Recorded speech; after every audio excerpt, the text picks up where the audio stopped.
Well, actually, the story behind that is that when I came to Thailand, my actual birth name was turned out to be unpronounceable. No one could pronounce it. So I thought, well, that's not very useful. No one in Thailand can pronounce my name. And then I found out that the Thai people, they also have unpronounceable names. Most of them, they have those humongous long names like Samruai Nityom Wong, and they don't use them. Everyone in Thailand uses a very short nickname, like normally a one-syllable nickname, and that's all they go by. And their real names, they're just for signing papers or some official business. And actually, they have a law in Thailand because those humongous long names, they became so popular because they can give themselves those names that they had to make a law limiting the number of syllables their legal names can have. So, but 95% of all Thais go by their nicknames, which is either a shortened version of their real name or just some little one-syllable nickname. So I thought, okay, I'm going to do the same thing. I'm going to give myself a name that is easy to pronounce, and no one, like in the West, everyone says, oh, which guru gave you that name? But there was no, there was no guru. I just did the same thing what all the Thais do, and now everyone can pronounce my name. That has been my name for the last 10 years or more than that, and I like it and everyone else can pronounce it, so works out fine. Okay, I'll tell you, I give you the long version. What happened is that I had spent I used to be an international tour director. And when I did that, I didn't work in the winter because all the tour business just happened in the summer. So for a long time, I spent my winters somewhere, mostly in Latin America and Mexico. And I made all my money in the summer. And then I went to Mexico, where living at least used to be cheap. And I spent the winter there. And then when the season started up again, I went back to civilization. So one year I decided, after spending 6 or 7 years in Mexico, I thought, well, why not go somewhere else? And I thought, well, where could I go? And I wanted to be in a nice and warm place, in a cheap place where my money goes a long way. So that eliminates America, eliminates Europe, eliminates Australia. And so then I thought, well, okay, Africa, no, I don't want to go there. So that left Asia. So then I looked at airfares, and Bangkok was the cheapest. So, okay, then I just flew to Bangkok. And that's really how I ended up. It wasn't any well-researched thing at all. It was just that I thought, okay, a tropical place somewhere, cheap to get there, cheap to live. Happened to be Bangkok. I had no idea what was going on in Bangkok. I just flew there. And when I landed here, I realized that, nice place, and I saw signs everywhere for Thai massage. I didn't have a clue what that was. So I thought, okay, let me try this. And I did, and as soon as I tried it, something clicked with me. And I thought, wow, that's something else. Before, I mean, I had dabbled with massage and I had given people little massages, but not in a professional way, just, just to make them feel better, to rub their neck. And the one thing, many people always told me, oh, you have a good touch. It just feels really nice when you do that. And so I kind of got used to that, but I never thought of getting into massage as like a real professional thing.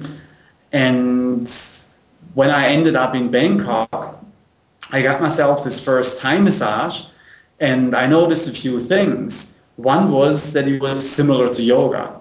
And I liked that because I started practicing yoga when I was 18 years old.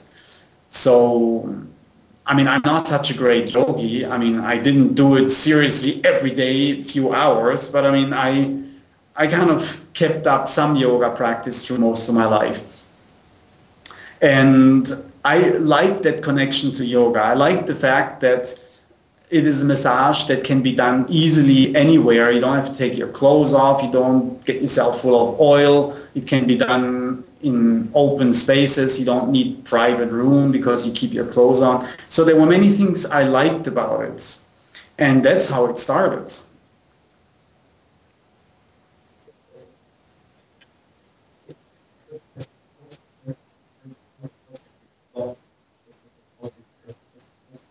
Yes, I mean, Thai massage is just what started it. And then I decided to go to Chiang Mai, which is where I live now, and that was 11 years ago. And I decided, okay, I have nothing else to do. I came just like a tourist, so let me spend some time and take a Thai massage course. And I did that. I took a couple of weeks Thai massage course, managed to get myself thoroughly bewildered with 100 and some positions and not enough practice time. So I thought, well, let me just repeat the course in another school. And I did. And then I found a lady and I took private lessons from her. And I learned something from her, which was one of the most important influences in my massage career. She had this magical touch. I can only call it that, because she could touch me and I immediately felt good. It was just this wonderful, soft touch. It didn't mean, or it doesn't mean that she didn't have power in her work, but there was softness in her power. And I really liked her touch. It just put me into this la-la land state, into this trance state, you know. And I thought, well, that's my touch. That's what I want to do. And I don't even know if she knew it, but she was a natural healer. She had this magical touch. And so I studied with her for a while. And then I studied with a whole bunch of other people. In Thailand, they have this strange thing that all over the place they advertise 1, 3, or 5 day courses, and we guarantee you can do a full 2-hour Thai massage. Now, I personally think this is a bunch of hype. You can't learn a real massage system in 1 or 3 or 5 days. I mean, if you do a 2-hour massage, well, I don't want to get one of those. I mean, it does take time to learn this. I mean, it's an art. It is not just a mechanical thing where you learn a bunch of techniques and then you attack humanity with your newfound 1 or 3 or 5 day skills. It's a real art, and it takes time to learn it. So anyway, I studied with a whole bunch of people, and then I realized that there were good things about Thai massage and things which weren't so great. For example, Thai massage is really good at leg work. I mean, if you get a Thai massage session in Thailand, they will spend 75 or 80% of the time on your legs. And once they get to the upper body, there isn't that much there. So I thought, well, that's really not so good. Because in my experience, a lot of people, especially in the West, they have problems with their upper body. You know, a lot of people, their shoulders are hunched forward, their neck is tight because they spend so much time staring into computer screens, TV screens, out of fit in their car, and everything locks up their neck in one position. So there's a lot of that. And I thought, well, there isn't that much work in Thai massage for that, so that's clearly lacking. Then I thought, well, if they don't do it, I will learn how to do it. So I was looking around, and I took courses, and I think it started out, I studied Zen Shiatsu, and then I studied Brima, and then I studied Chini Tsang, and then I got involved in energy work.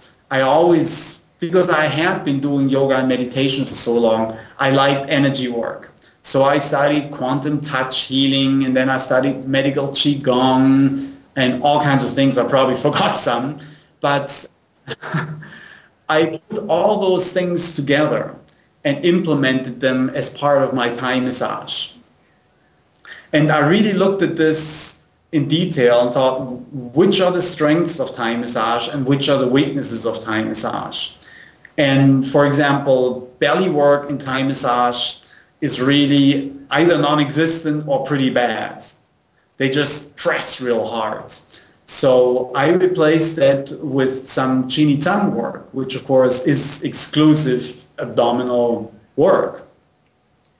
So then I noticed that there isn't that much work on the upper body. And if there is, it is a lot of straight, direct pressure, which can sometimes be painful. So I wanted to replace that with something, and I had like one of those aha moments. I was in the States, in Austin, Texas, and I was giving someone a Thai massage. It was a woman, and she complained it was painful. So I tried to lighten up. She still complained it was painful. It didn't matter what I did. She said it was too painful. So she was one of those super sensitive types. So then my conclusion was that she just wasn't the right candidate for Thai massage. But later I realized that was not true. I just didn't have enough technique to work on her. I didn't have the right technique because I used the Thai massage technique, which is all straight down pressure with your thumbs, palms, elbows, whatever you use. So I realized if people are really pain sensitive, I needed a technique that works for those people. And when I studied Zen Shiatsu, my teacher had some really cool rocking techniques. And I thought, that's it. Rocking is the answer to my problems, because rocking can be done in a way that is 100% painless. And then I started to research that, and I developed a lot of rocking techniques, and that takes all the sting out of Thai massage. You can even work on the most sensitive people, and it will be just pleasant and painless. So then I developed over the years a style that I now call hypnotic rocking massage, which is basically Thai massage, but it takes all the direct pressure techniques and replaces them with gentle, rounded rocking movements. My answer to the neck problem, that I didn't find as much neck work as I would have liked in Thai massage, was also something that I developed myself, and I put techniques together from all those different styles that I learned, and I developed something called heavenly head massage. And I noticed that most massage techniques, they work from the neck on down. So I developed something that works from the neck on up. So the heavenly head massage became my style, just mostly for neck, head, and face work.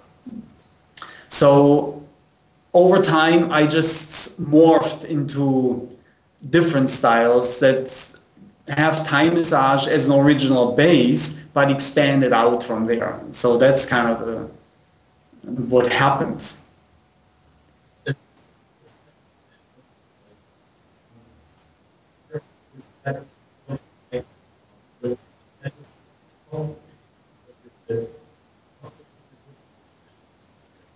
It's not at all Indian head massage. I did actually study that too, but I didn't like Indian head massage that much because it is done while you're sitting in a chair.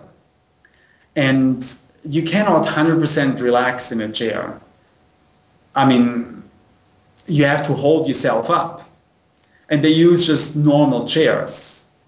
So if you have to use your own muscles to stay up in the chair, you cannot really let go. You cannot go into a trance or meditative state where you totally zone out. So, because you're sitting, I mean, you cannot just let your head totally drop. So I didn't like that. So what happened is that I looked at Thai massage, and they do some head massage and some face massage. Normally, the sequence in Thai massage starts out with the legs, and then they go to the upper body, and then they do some towards the end of the session, they do some head and face work, and in the while you're lying down, so in the supine position, face up position, and after that they end in the sitting position in a normal Thai massage session. So my issues with that were that when you lie down and you're getting a nice head and face massage, and then they sit you up and they twist your back and crack your spine and pummel your back.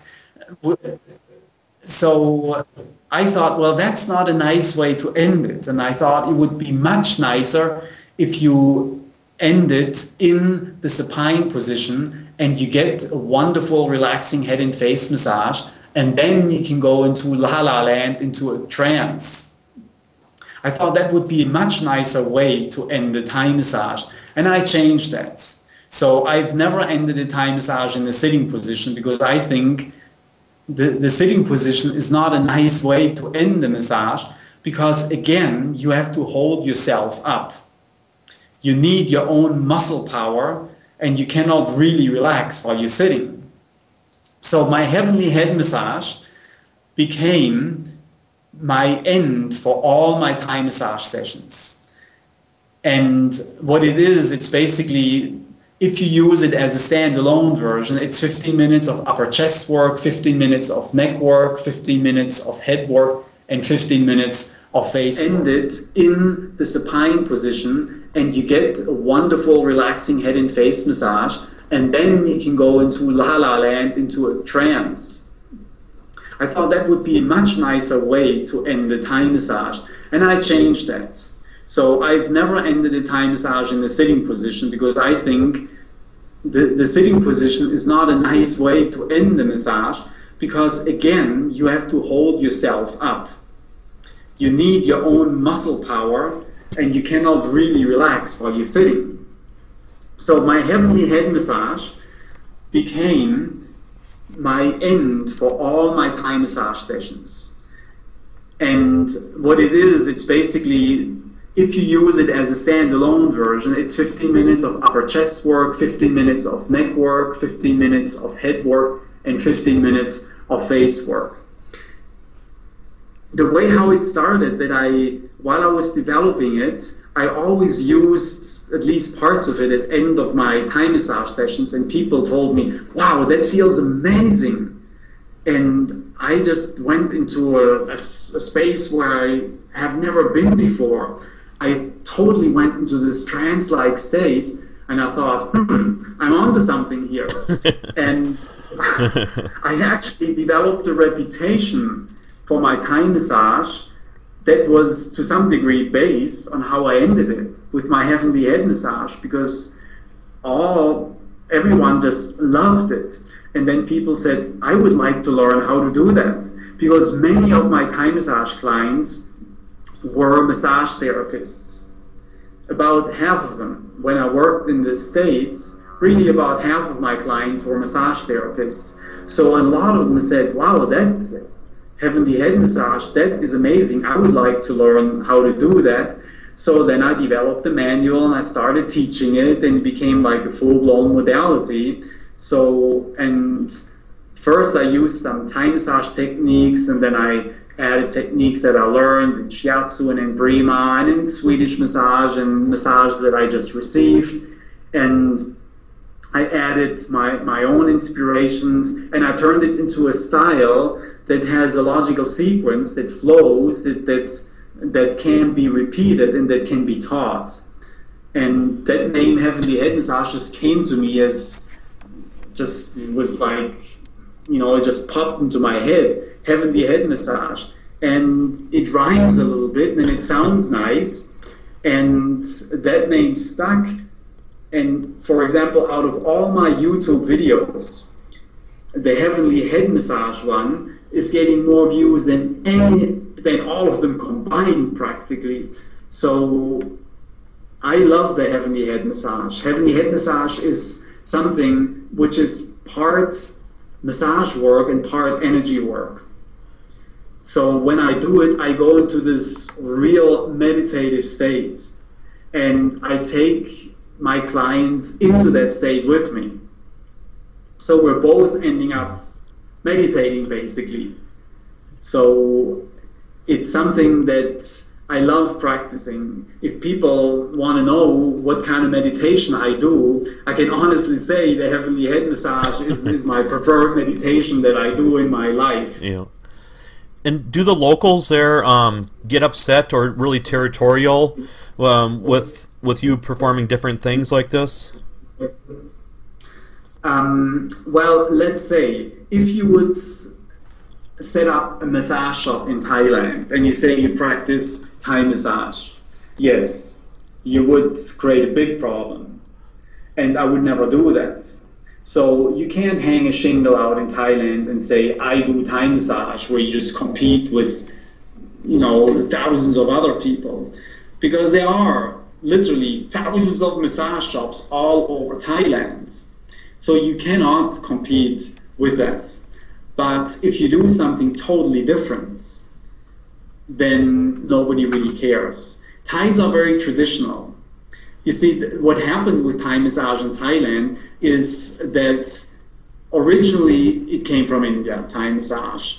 And then when it was practiced in Thailand, at that time, Thailand had a capital that was called Ayutthaya. And the Burmese, they declared war against Thailand, they sacked the whole thing, they destroyed everything, and the Thais had to run away and set up a new capital in Bangkok. And what was left of their knowledge of Thai massage was preserved in a temple in Bangkok called Wat Po, and they actually engraved it into the stone walls of the temple. And that's what the Thai government set up their official Thai massage school that is meant to preserve the tradition of Thai massage in Thailand. But here comes a major difference between Thai massage in Thailand and Thai massage in the West. The Thais, they are traditional. In other words, they do it the way how it has been done forever. They don't change much about it, if anything. And pretty much everyone is doing it in a similar way. So that's where the name Thai traditional massage comes from, which we hear a lot. But also what that does or what it doesn't do, it does not allow Thai massage to evolve or expand or to grow in any way. That is actually something that was contributed by Westerners. See, if you look at the history of Thai massage, it was really on the decline. Thai massage used to be the main, well, along with herbal medicine and shamanic medicine, Thai massage was the main way how people cured themselves from any of their problems for hundreds and thousands of years. But then when the Western medicine came to Thailand, they kind of started forgetting about Thai massage. It wasn't cool anymore. It wasn't in. So if nowadays you ask any young person in Thailand, oh, what do you think about Thai massage? They will say, oh, that's something for old people. That's something... It's not cool. Yeah. So they don't want to have much to do with it. Originally it was practiced by monks in the temples, and then it moved out of the temples, and then the Westerners started to come. It started during the Vietnam War when all the American soldiers came there for vacation in Bangkok, and they liked Thai massage, although I'm not so sure that they liked it for its therapeutic value, but they liked it anyway. And later on, when Thailand became a big tourist country, then the Thais realized that the foreigners liked Thai massage, and they set up shops everywhere. So, but it became kind of a tourist thing. And maybe 15, 20 years ago, there was this one guy called Ashokananda. He was really a German man, and he wrote the first book in English about Thai massage. He married a Thai woman, and he started a school in some village near Chiang Mai where I lived, and he managed to become quite famous because of his book and because of his school, which was the first Western-run Thai massage school. And he was a yogi. He had studied yoga for a long time. So for the first time, someone really started to connect yoga with Thai massage. Although strangely enough, there is a kind of yoga in Thailand. There is a real Thai yoga, but no one or hardly anyone ever practiced that, and hardly anyone knows about it. So this Ashokananda, he started to connect yoga and Thai massage. And then a lot of Westerners came here and they started to learn Thai massage, and suddenly some people started to call it Thai yoga massage. And that's really its actual origin. And then nowadays there are all kinds of names. There's Thai massage, there's Thai traditional massage, there's Thai yoga massage, there's Thai healing massage, there's Thai table massage. All those innovations, they came from the West. The Thais stick to their thing. They don't change anything. The Westerners, they change everything. And the reason is, of course, quite simple, that we can change everything. We can travel to other countries. We have the money to take classes of all kinds of modalities. The Thais, they don't have the money to go travel other places and learn things. They don't have the language skill because they don't speak much English. So most Thai practitioners and Thai massage teachers, they never heard of other modalities, they never studied other modalities, they just stick with Thai massage. So that's their main focus. So if you practice Thai massage, no, they wouldn't like that, they feel it's a competition. But if you practice anything else, they have never heard about it, they don't care about it, they're not interested in it anyway, so you don't have an issue. And then, so that's how it works. And then, do you have a practice right now then, or are you mostly teaching, or what is your main focus right now that you're doing? My main focus for quite a number of years has been teaching. I've been teaching in Thailand and in other countries, primarily in America. But actually right now I have branched out into online Thai massage. I've developed some of these things that we talked about, like the heavenly head massage and the hypnotic rocking massage, and very much my own style of Thai massage. And nobody else is really doing it in that way. So I can only teach so many people. So I thought, well, it would be nice to have all this on video to make it accessible to everyone. And I've spent the last 6 or 7 months making a big video course. It's a 35 module, 15-hour video course, and that is my own style of Thai massage, meaning it's basically Thai massage, but it uses elements of Prima, of Shiatsu, of Chinitsang, of yoga therapy. So the good thing about that is that it doesn't conflict with anything in Thailand. I can have an online presence as much as I like, even if it would be straight Thai massage and the Thais don't care about it, because nobody in Thailand is really doing anything online. They might have a website, but nobody's developing online courses. Mm-hmm. So that is one way how you can get around the competition thing here in Thailand. So, but anyway, Thai people are cool if you do your own thing. You don't openly compete with them, and you don't set up some official shop.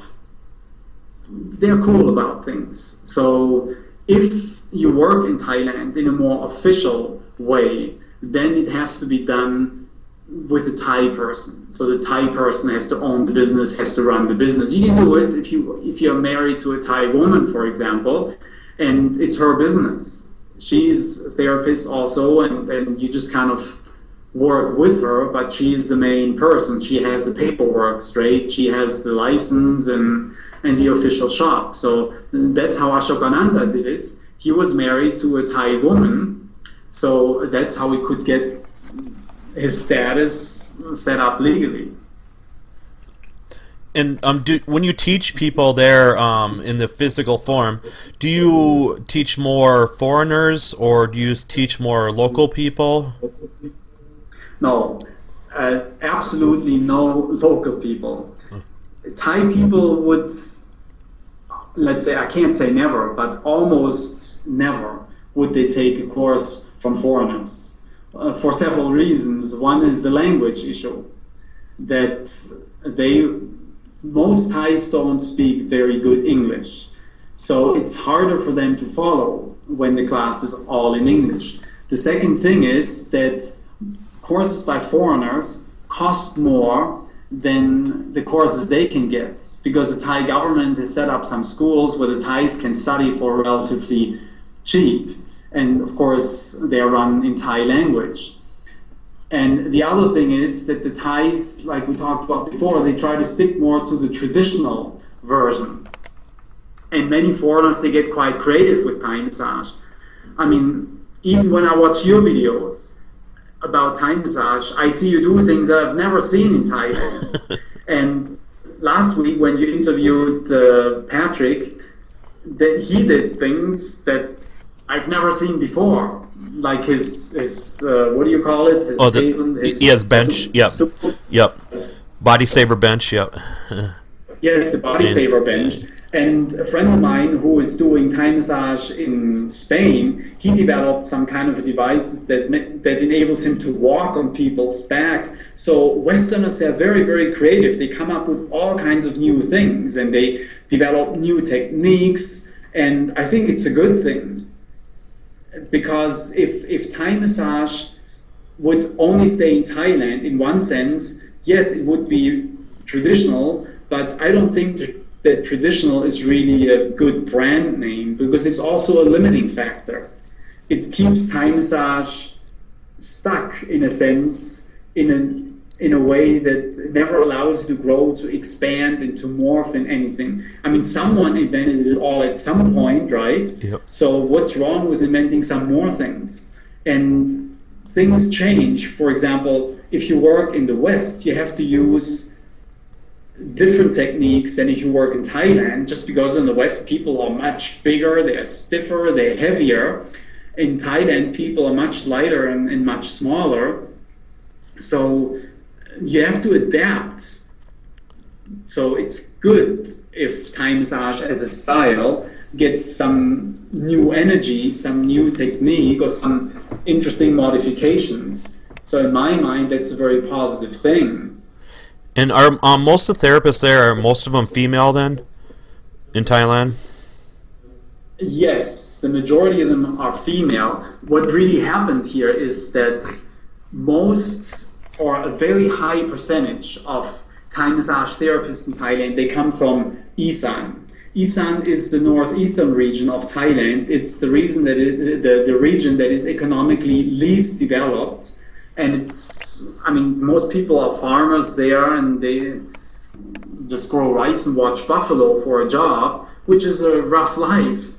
It depends on the weather. If it rains too much, they got problems. If it doesn't rain enough, they got big problems. So a lot of people from Isan, they go to the more prosperous parts of Thailand, like Chiang Mai or Bangkok, and they look for jobs there. And Thai massage is a fairly easy job to do, because you can learn some of the basic mechanical aspects in a few weeks, and then you have a job. So many of those women from Isan, they became Thai massage therapists, and many of them are also teaching Thai massage now. So Isan people, they became kind of the predominant Thai massage people. You can go anywhere in Thailand and you go to any massage shop, and there's probably some people from Isan in there, and they mostly are women. They are also male Thai massage practitioners, but they're in the minority. They are really mostly women. See, in Thailand, women have a little bit of a problem, because everyone wants to hire young, pretty girls. So many Thai women think that once you're 30, you're kind of over the hill in many ways. In the relationship scene and in the job market. But in Thai massage, that's not an issue. You can be 30 or 40, and that's fine. That's no problem. So Thai massage is very much a career that people can do, even if they have no education. or very little education, and they are a little bit older, they can still do Thai massage. So it rescues a lot of people that have a hard time finding a job. And here's a major difference. In Thailand, you will find that most Thai massage practitioners and teachers come from relatively simple backgrounds. They don't have much education, and they don't come from some other real career. That's very different in the West. There are many Thai massage or any healing arts practitioners in the West, and they got into it because they felt it's a calling. Like, I just worked for a few weeks at a resort, and one of my colleagues there, he does craniosacral. He used to be an MD before. That would never happen in Thailand. So people might switch from a career, they might have a university degree, they might have a real business career, and then they just decide, oh, I just love healing arts, I love energy work, whatever it is, and they switch and they do that because it's their calling. In Thailand, it's not like that. No one who has a degree and a career would ever switch to do Thai massage. It just would never ever happen in Thailand. So it's a very different scene, and it also means that it's just a different level or different quality of practitioners in the West. You get more educated people, curious people, people have the means, the ability to study all kinds of things. They are not doing it because they really desperately need to make some money now. They do it because they love to do it. So you get a different quality of practitioners. You get a different type of people doing massage in the West than you do in Thailand. So it's a very different scene. And how long is the average Thai massage over there? Well, you can get Thai massage for 1 hour, but everyone recommends that it should be 2 hours. Personally, in my entire Thai massage career, which is about 11 years right now, I think I've done hardly ever, if ever, a session that is less than 2 hours. I just tell people my sessions are 2 hours because I can't get much done in 1 hour. It's just too short. There are too many techniques in Thai massage, and a 1 hour massage is just rushed. So 2 hours, I think, is very popular. Although they do 1 hour massage sessions here, you can get it. But if you ask anyone, everyone will recommend 2 hours is the recommended time. And do you ever do they actually have massage tables there, or is everything done on the floor then, or on mats, or what kind of mats do they have? There are no tables in Thailand. The only place where you find tables is the high-end resorts. And that's where they have some Western-style massage tables. But otherwise, 99% of all massage is done on the floor in Thailand, on a mat. And they have some foam mats, pretty firm foam mats that are mostly covered with some vinyl type material and then with a sheet. And that's how all massage is done in Thailand. I have always worked on the floor. So I know there's Thai massage on the table in the West. Yep. I could never really warm up to that because I'm so used to doing everything on the floor. Even oil massage in Thailand is done on the floor. Oil massage is a Thai version of Swedish massage. Just Swedish massage is just more professional. I mean, oil massage is something they do in Thailand, but it's not up to the level of a real professional Swedish massage. But it is done on the floor. Everyone just works on the floor. Personally, I think it's better because you can use your body in a more efficient way. You can use your body weight better because you can get right on top of someone. So it's easier on a practitioner to work on the floor. And are most massages done indoors or outdoors? Actually, Thai massage can be done anywhere, and it is done anywhere. it's a very different scene. In the West, Thai massage is always done in a private setting. You have your room, you close the doors, and it's you and the therapist, and that's it. And of course, in most cases, that's necessary because it's some kind of an oil massage where you take your clothes off, and you really can't do it in some public space. But in Thailand, because Thai massage is done fully dressed, it's really done anywhere. Most massage shops in Thailand are half-open affairs. In other words, they don't have a front wall at all in many cases, and there's just a bunch of mats lying next to each other, and some of them have a big glass window, so you can just see in there what's going on. And a lot of Thai massages are done on the beach, for example. It's a very popular thing. So there's no reason or no need to do Thai massage in a private setting because, you know, you got your clothes on. And in Thailand also, Thai massage is more of a social thing. In the West, when you get a massage, you and the therapist, you're doing, it's like a professional setting. And there is no chit-chatting and laughing and watching TV and whatever going on at the same time. But if you get a massage in Thailand, it's a whole social affair.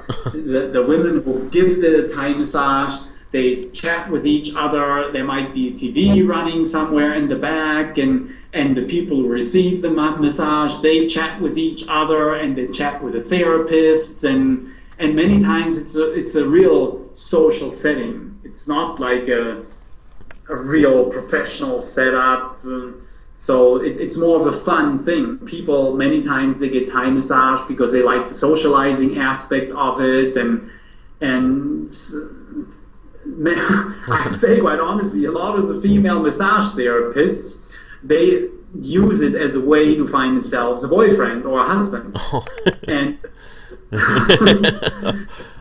and a very typical conversation between a female Thai massage therapist and the client is, what's your name? John. Okay, John. John, where you come from? Oh, America. Oh, very good, very good. I like America. I want to go to America too. John, you have girlfriend? No? I don't have boyfriend. I looking for American boyfriend. And anyway, that has happened to me many times. And there's nothing wrong with that. A lot of the Westerners, they go to Thailand and they like the Thai girls, and the Thai massage is often a place where they connect. And many relationships started in a Thai massage shop. Oh. So, yes. Here in America, we get in trouble with that stuff. So. I know, because in America everything is regulated. Yep. But in Thailand, it's not like that. In Thailand, I mean, of course, there are people who do Thai massage in very professional ways in Thailand, but many times Thai massage is just done in the social setting, and people get to know each other and relationships are established.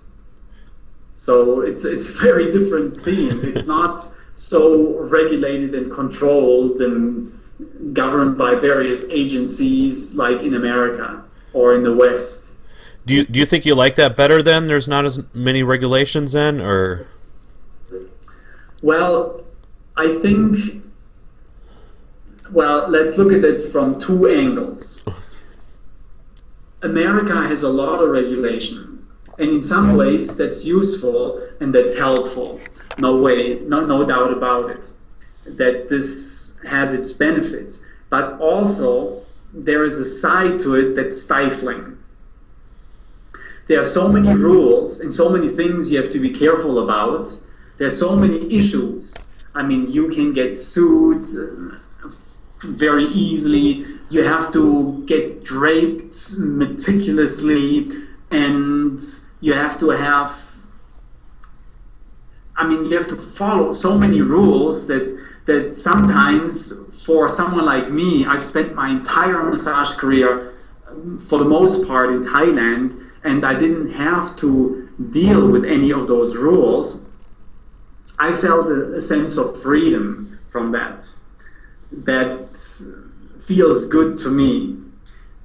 I don't have to worry about so many things. I know if I do a good, clean, professional massage, that's all that counts. So it's my personal responsibility, my consciousness that has to be okay. So there will always be people that abuse anything, not just massage. I mean, that's just part of life. So it doesn't matter how many laws you create, not everyone is going to follow them.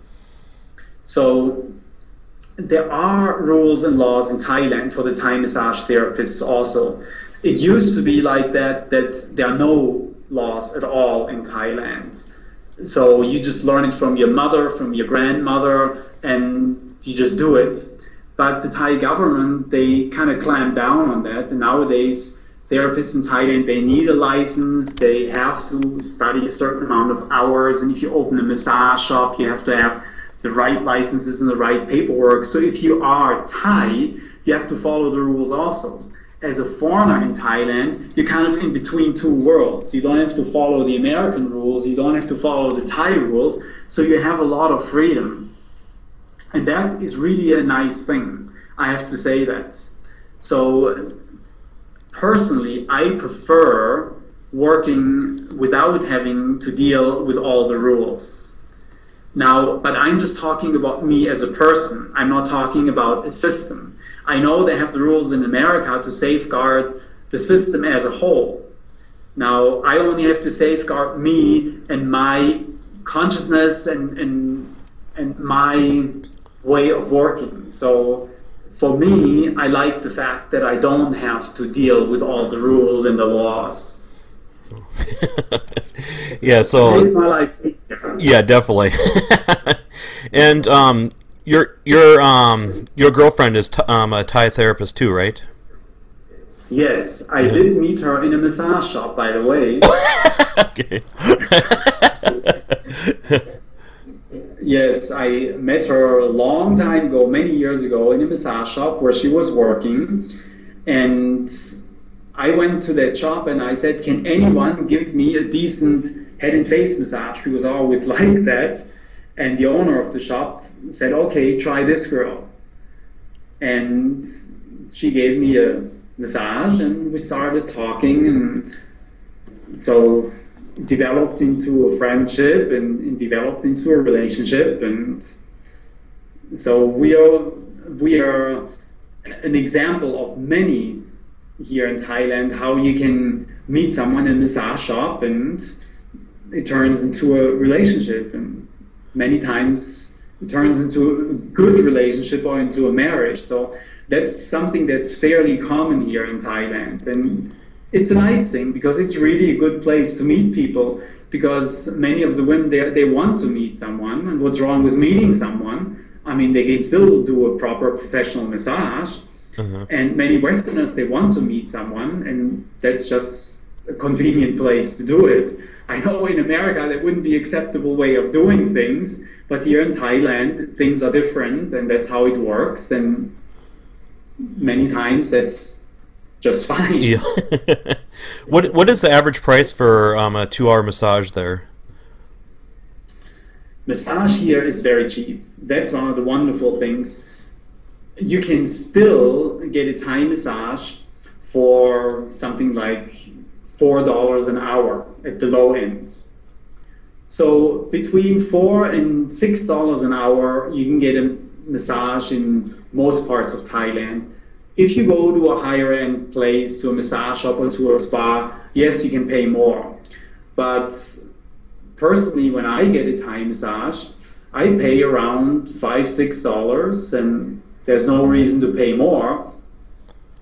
So it's very affordable. So that's per hour. So here in bahts, like I pay normally 150 baht, which is about, what's that, 150 baht. That's just like, yeah, $3-4 an hour. That's definitely definitely worth it. And are tips common over there then? Yes, you normally give a little tip. I mean, it's not, you don't have to, but many people give some tip. So let's say if you pay, so nowadays, if you pay, let's say 200 baht, which is like $6, $7 or so, most people will give like a 20 baht tip, which is less than $1. Okay. And Americans or other cultures that massage over there, do they typically charge more then, would you say, than the Thai people? Yes, definitely. So, I mean, normally Westerners don't come over here to do Thai massage because there's a million people doing that already. So it doesn't make sense to try to compete with doing Thai massage in Thailand, really. So most Westerners who come here, they have some type of specialty. They do something different, something unusual. They have their own style. And yes, they do charge more because they know more. So they do something that you cannot get otherwise. Like when I do something, it's not just the normal Thai massage that you can get in any shop. I can do so many things. For example, I've specialized mostly on therapeutic work. Thai massage, many times you will find that it's done in a rather mechanical way in Thailand. In other words, they do their normal session. They start at the feet and they end up at the upper body and end up in sitting position. And it's many times, it's really, everybody kind of gets the same type of massage. It's one size fits all. So when Westerners work, many times they try to work more therapeutically rather than mechanically. So in Thailand, if you ask for a therapeutic massage, often it means they just press harder, but they don't use different techniques. Also, they are so much into working on the legs that even if you ask them to work on the upper body, I give you an example. I was in one town called Hua Hin, and I went to a massage shop and I wanted to get a Thai massage, and because I had been doing a lot of work in this one particular resort, my neck and my shoulders, they really felt tight and I really needed some work there. So I went to a massage shop and I talked to the owner and said, I need someone to work on my upper body. Can you do that? She said, sure, we can do that. And I said, but really I want upper body work. She said, okay. Then I talked to the therapist and I told her I want upper body work. And I showed her, here, that's where I need the work. Can you do that? She said, yes, yes. So then she started to work. She started on my feet and on my legs. I thought, okay, let me just, she can do that, and I'm sure she will get to my upper body. 15 minutes, still on my legs. 30 minutes, still on my legs. 45 minutes, still on my legs. I couldn't believe it. And I made it several times so clear that I needed upper body work. And after 50 minutes, she was still working on my legs. And then finally, she decided it was time to work on my upper body. So that's a fairly common thing, that the main emphasis is on the legs. It's very hard for a lot of Thai people. Let's say if you tell someone, can you give me a 1 hour just upper body massage? It is hard for them because they're really used to spend a lot of time on the legs. So in my style of Thai massage, I focus a lot more on the upper body because I feel there is a need for that. So that is not as developed in the traditional style in Thai massage, especially here in Thailand. Oh. And then you studied Brima. What is Brima? Not many people know about Brima. Well, Brima, there's many Asian style therapies. There's yoga therapy, there's shiatsu, there's tuina, there's Thai massage, there's Brima, and they're all similar. Yoga therapy obviously is practiced in India, Thai massage in Thailand, Shiatsu in Japan, Tuina in China, and Brima, that's kind of a story. Nobody is really sure how it happened. But there is one man, and he went to California, to Berkeley, and he started to teach something that was kind of like a shiatsu type or like a Thai massage style body work. And he would never say where exactly he came from, which country he came from, and how he learned this exactly, but he started teaching it. And he set up a school there, and nobody knows exactly. Some people think he came somewhere from Pakistan or from Afghanistan or from somewhere there, but he only said that he was born in some village and that the people there practiced this to heal themselves from their problems. And so he kept it a secret. So as far as I know, to this day, nobody knows where that village is and which country it is. It's like a real secret.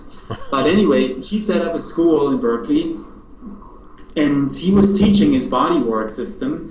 And in the beginning, it was more like a shiatsu type style, but then it kind of morphed more into something that's more energy work, I would say, and the philosophical system.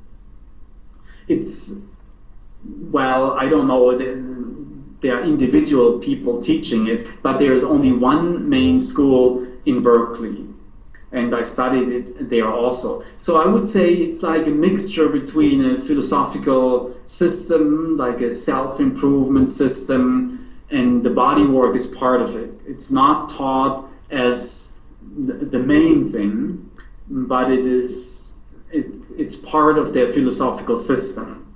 And it's really similar. The techniques that they use are similar to all the other Asian bodywork styles. I mean, I found that in some of those Asian bodywork styles, people say, oh, this is very unique, but if you really compare them all, it looks like they all have a common root, because all those bodywork styles are similar. They're down on the floor, they involve stretching and rocking and energy lines. They all use a concept that there is an energy in the body.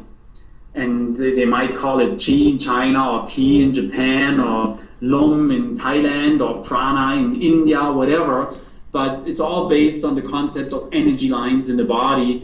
And if you work on them and activate the energy flow, it removes blockages and it allows the energy to flow freely again. And that in turn activates the healing, self-healing energy of the physical body and allows the physical body to get better. So in that sense, they work with the same concept, which is different from the Western concept, which is based on anatomy and physiology and more on a scientific idea that what happens with the muscles and the skin tone and the lymph flow and the heartbeat. So Western style massage looks at things that can be measured. Eastern body work, including Thai massage, looks at the body as an energy system, and that has really not so much to do with things that can be researched or demonstrated or replicated scientifically, but it addresses the body as a system of energy, and that in turn helps the body heal itself. So there are two very different ways of looking at things. And that's also a reason, if you study Thai massage in Thailand, you're not taught any anatomy at all, except for some recent developments where they teach it in schools just because the Westerners want to know about it. But traditionally in Thailand, anatomy, what's that? I mean, a Thai massage practitioner won't be able to name a single muscle in the body, but they know how to find the problems in the body if they're good at it. So in the West, of course, people, they study much more scientifically. You have to learn a lot of anatomy and physiology because the focus is on the physical body. And then if you, some practitioners, they add the energy concepts to that. But in the East, it's really the other way around. The main focus is there is this energy in the body, and through Thai massage, that energy gets activated, and nobody really worries about the scientific aspects, if it can be proved, if it can be replicated, if it can be demonstrated, or what happens with the heartbeat or the skin tone or the lymph flow. I mean, nobody knows about that, nobody cares.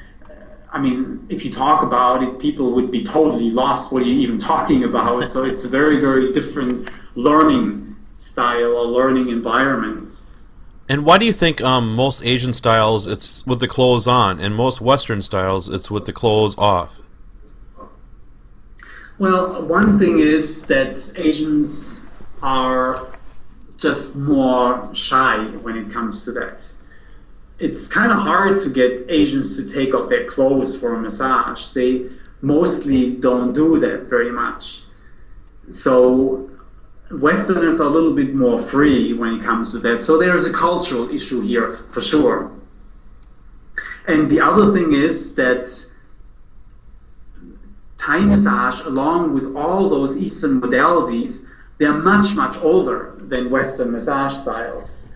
I mean, a few hundred years ago, I mean, there wasn't any massage in the West at all, really. But the Eastern modalities, they've been around for thousands of years. And people in Eastern countries just kept their clothes on. That's just part of their culture. So, I mean, if you look at the history of Swedish massage, how old is that? I'm not sure, but it's not very old. It's certainly not hundreds of thousands of years old. So the Western culture is just a little bit more liberal when it comes to taking their clothes off. That just wasn't done culturally in the East. So I think that's probably the main reason why that happened. It's just a cultural thing. Okay. And then with Thai massage, there's Sen lines, and do they really talk about Sen lines much during the Thai massages over there then, or are those kind of non-existent, or would you say, or? Well, let's say what happened here, when I studied Thai massage, they taught us the Sen lines. Practically, I would say that when you get a Thai massage session in Thailand, that there is not that much emphasis on it. And well, if I compare it with shiatsu, shiatsu gets much more involved in the energy lines. They learn more about it. It's much more scientific. It's much more, it's used much more in shiatsu than in Thailand. They exist, the knowledge exists, but people don't use it that much. I really have to say that many Thai massage practitioners hardly use it at all. So although it's based on the concept, it is not used to the degree that it is in shiatsu, for example. What I've personally done, I've changed a number of things that are different from traditional Thai massage. I use the energy concept not just through the energy lines. I use techniques, for example, from quantum touch healing, which is something that I study, where I use my breath to channel energy up the body, and then you collect it over your head, and then you flow it down through your arms and out of the chakras, out of your hands, and I channel that into the body of the person whom I'm working on. And at the same time, I consciously visualize and direct healing energy through that process. So I use the concept from energy work, and I combine that with my Thai massage, with all my massage styles.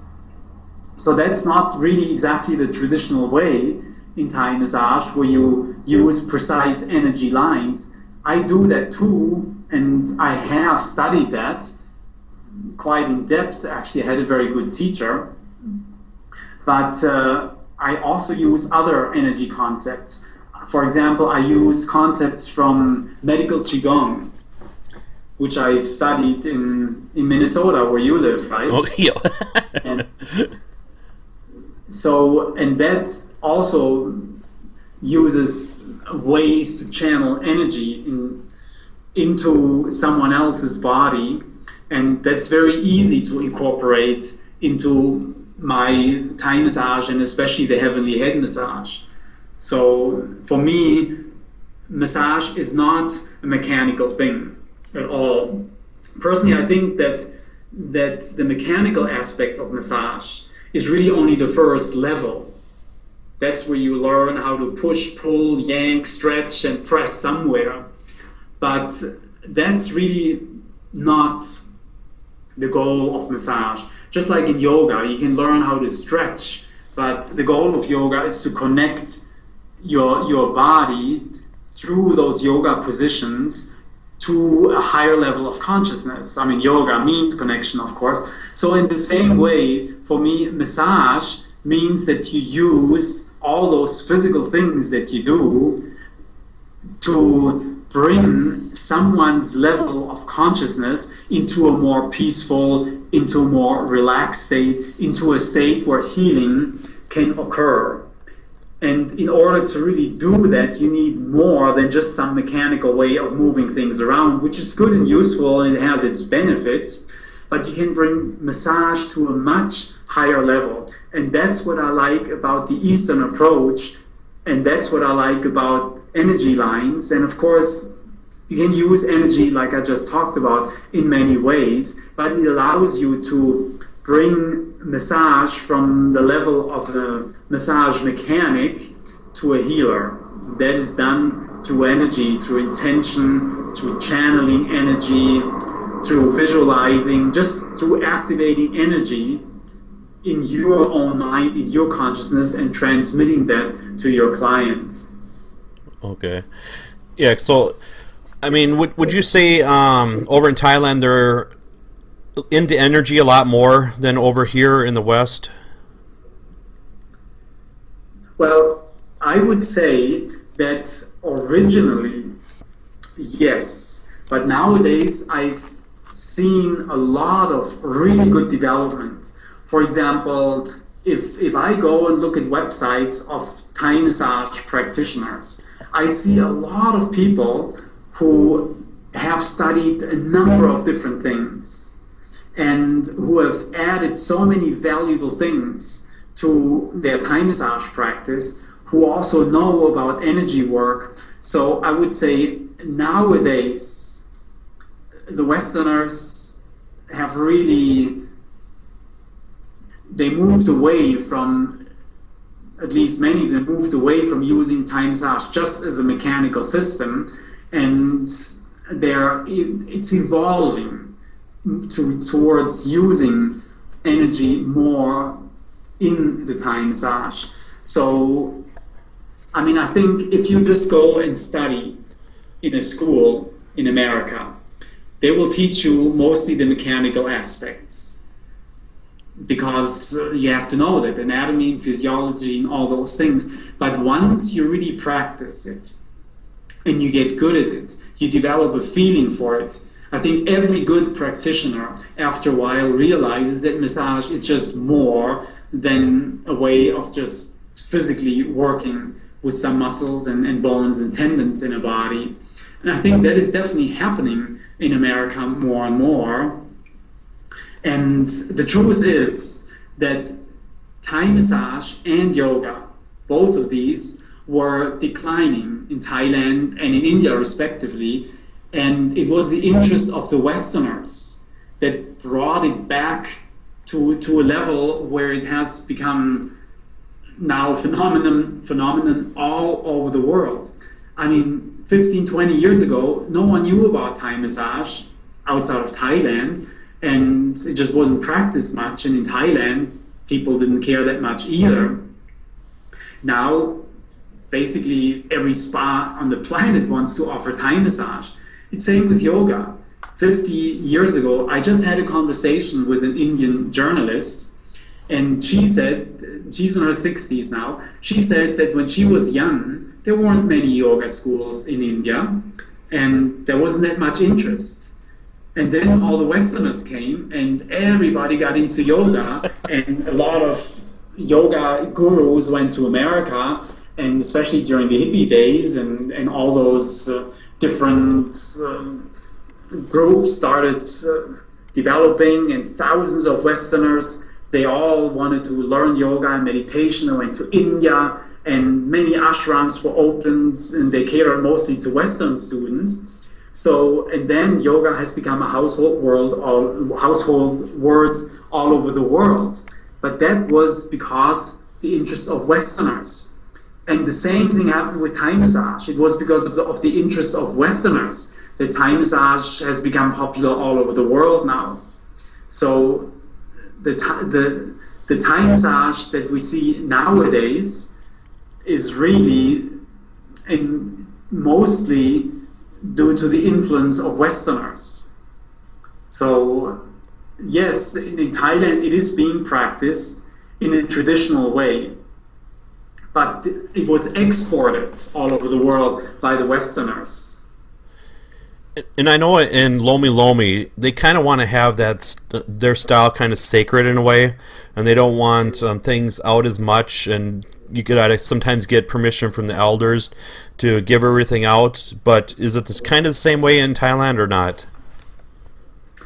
No, it really isn't, because there are some different styles of Thai massage already, even within Thailand.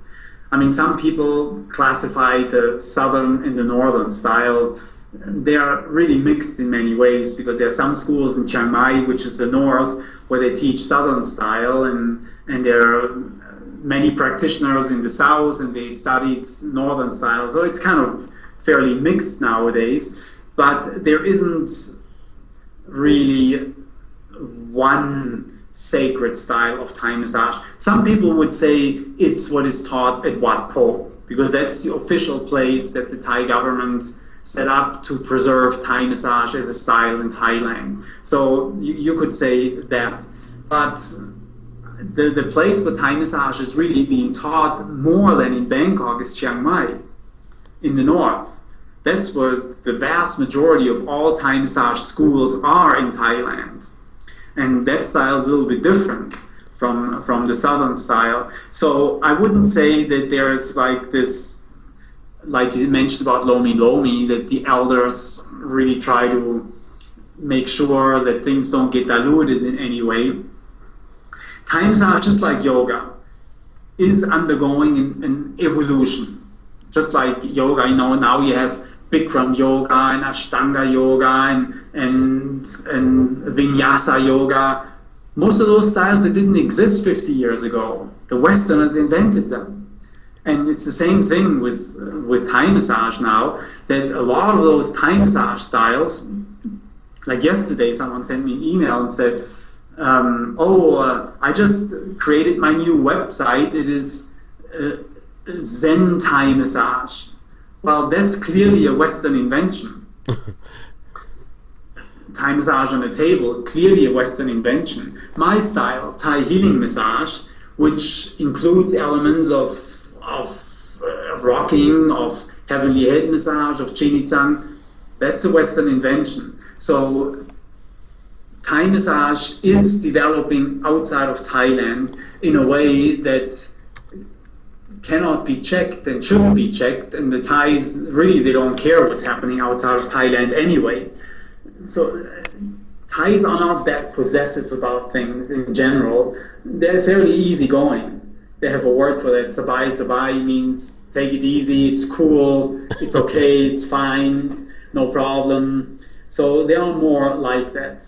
So yes, Thai massage, unlike Lomi Lomi, is developing all over the world, and definitely many practitioners are changing it, develop their own styles and blending it with other things. I mean, there's Thai Swedish and all those things. That's all a Western invention. I mean, there's no Thai Swedish in Thailand. And do you plan to stay in Thailand the rest of your life, would you say, or do you want to venture into other countries too? Yes, I'm not. I've lived in 8 countries in my life, so it's always hard for me to say I'm going to stay here forever, because I've said that many times and I ended up in some other country. But my main thing now is, because I think it is the biggest and most comprehensive Thai massage course online right now. It's over 15 hours of Thai massage training in the form of downloadable video, and I created something which is different. I mean, there's many Thai massage courses online, of course, there's many videos, but what's different about what I created now is that it is not just a DVD that I'm selling to someone. Okay, here's your DVD, now it's your baby, you have to figure out how to do it and how to use it. I created a continuity program, meaning that people don't get one DVD with 150 different positions, but it's a program where they get 2 videos a week. So in other words, every 3 or 4 days they get 1 module. And I set them up in a way how to practice that at home. And it's not just a video and it's their problem how to practice it. I support this fully. So I set up a whole website, which is called thaihealingmassage.com. And I mainly set up this website to support this course. It's not just my website. It's like a community forum. I set it up as a place where people who are interested in Thai massage and other healing arts, how they can get together and they can use a forum to exchange ideas, to network, to ask questions, and where I support this course. So every 3 or 4 days, people get 1 module, and then they practice that at home with a partner. Then a few days later, they get another module. So it takes altogether around 4 months to go through the entire course. But my reasoning behind that is that, statistically speaking, most people who buy a training program online, they look at it a few times, and many times they kind of get overwhelmed by it. It's one of so many information items they have. They put it on some bookshelf and then it sits there and they don't look at it anymore. So I was thinking, well, you can learn Thai massage in various ways. Of course, you can take a course in the West or in Thailand, but both will cost you thousands of dollars if you really want to get a good Thai massage education.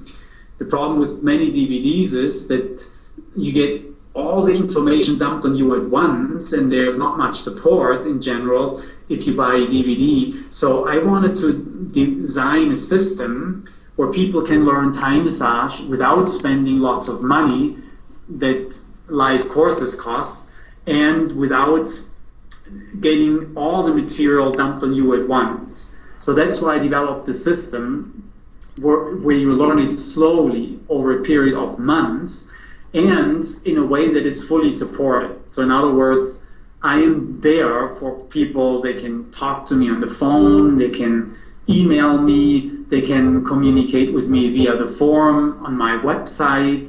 So my idea is that I stay involved like an online teacher. I can create additional videos if people have questions. So I can even use Skype to demonstrate techniques. So I want to be like the online teacher, but the course is just not physically located where I am.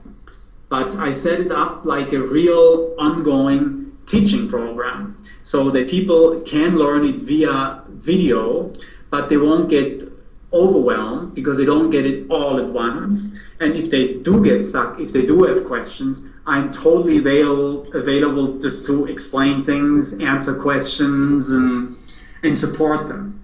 And at the same time, my idea is to build up a community, not just of my students, but anyone who is into Thai massage and other healing arts.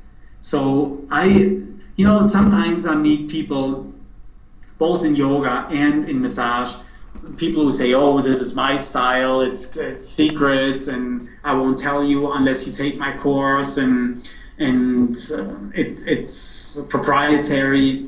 And the other people, they say, well, I'm happy if everyone learns it. I definitely fall into the second category.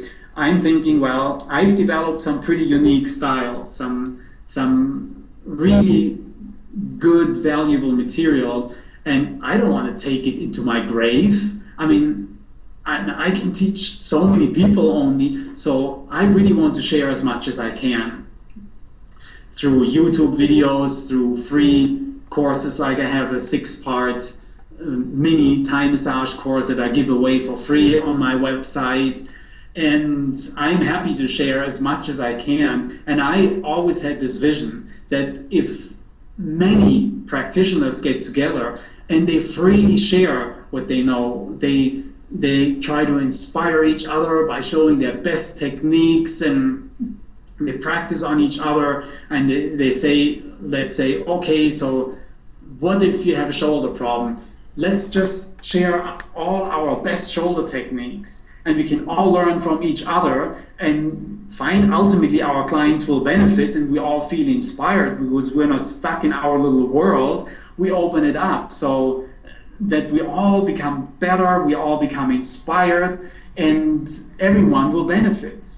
Our clients will get better work, and so that's kind of the idea that I have with my website, to have a real community forum where we share, we all grow, we expand. So that is the idea of what I'm doing. And the Thai massage course is just one part of it.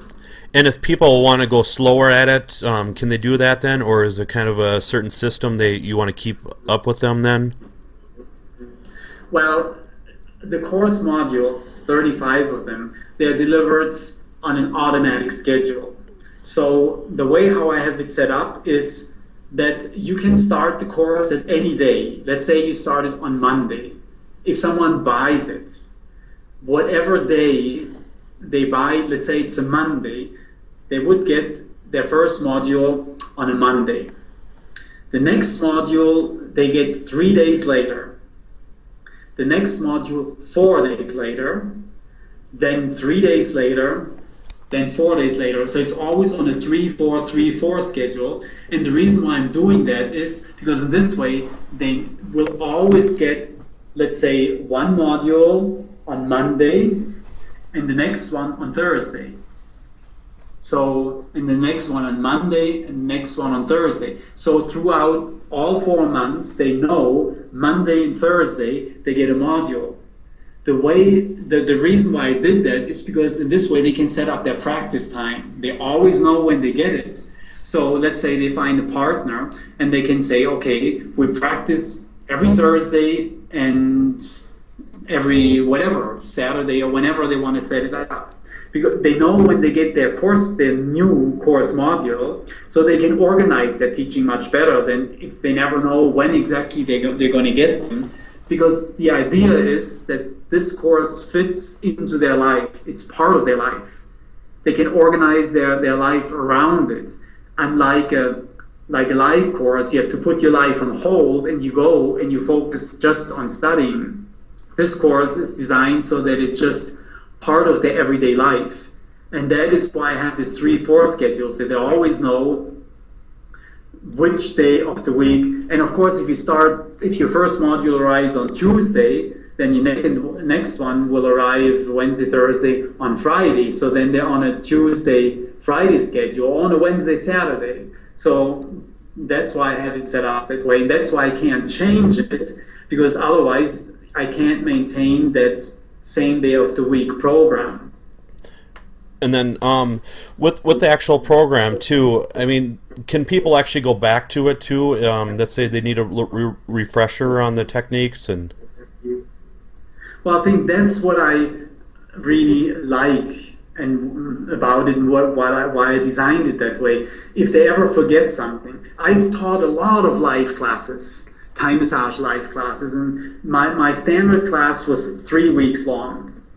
And I try to kind of track my students down and see what did they actually do with it. Not just with my classes, but with many other people who came here to Thailand to study Thai massage.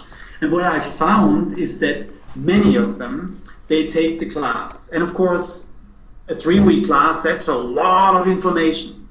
I mean, you know Thai massage, and there's a bazillion techniques, and there's a lot to learn.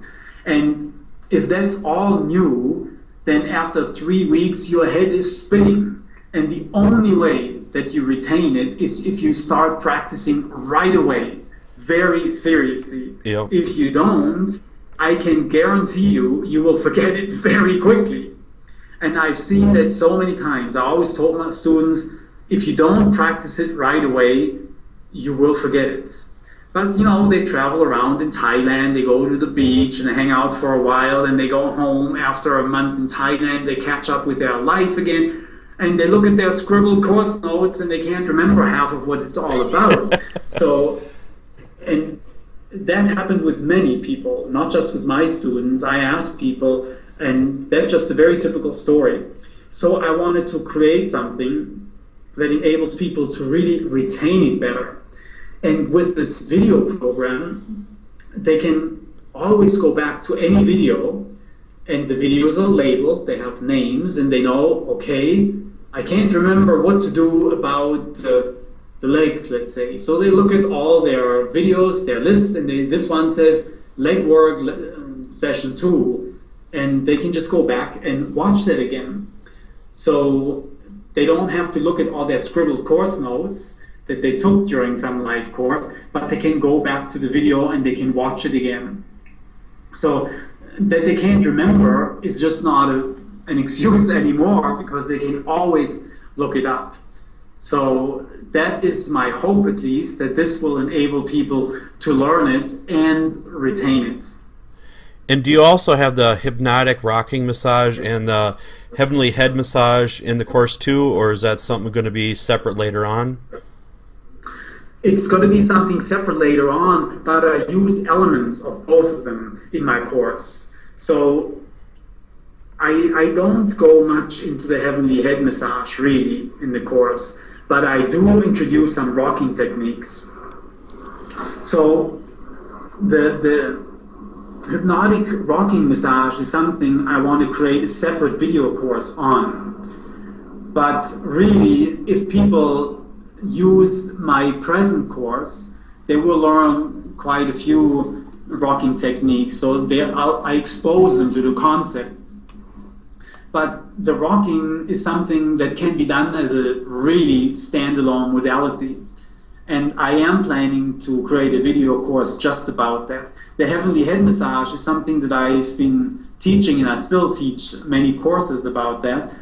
I will try, if it's possible, to do a video course on that. It's not that easy, because if you work on the head and neck, you always have your hands under someone's head and neck, and it's just not that easy to see what I'm doing, like with Thai massage, where you have these big movements, you move someone's leg or arm, it's easy to see.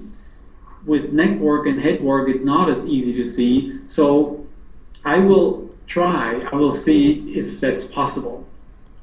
But I would love to, because it's really a unique thing that I would love to just bring out into the open much more.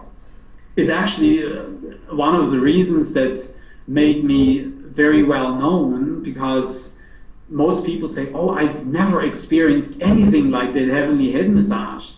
So many people remember me primarily because of that.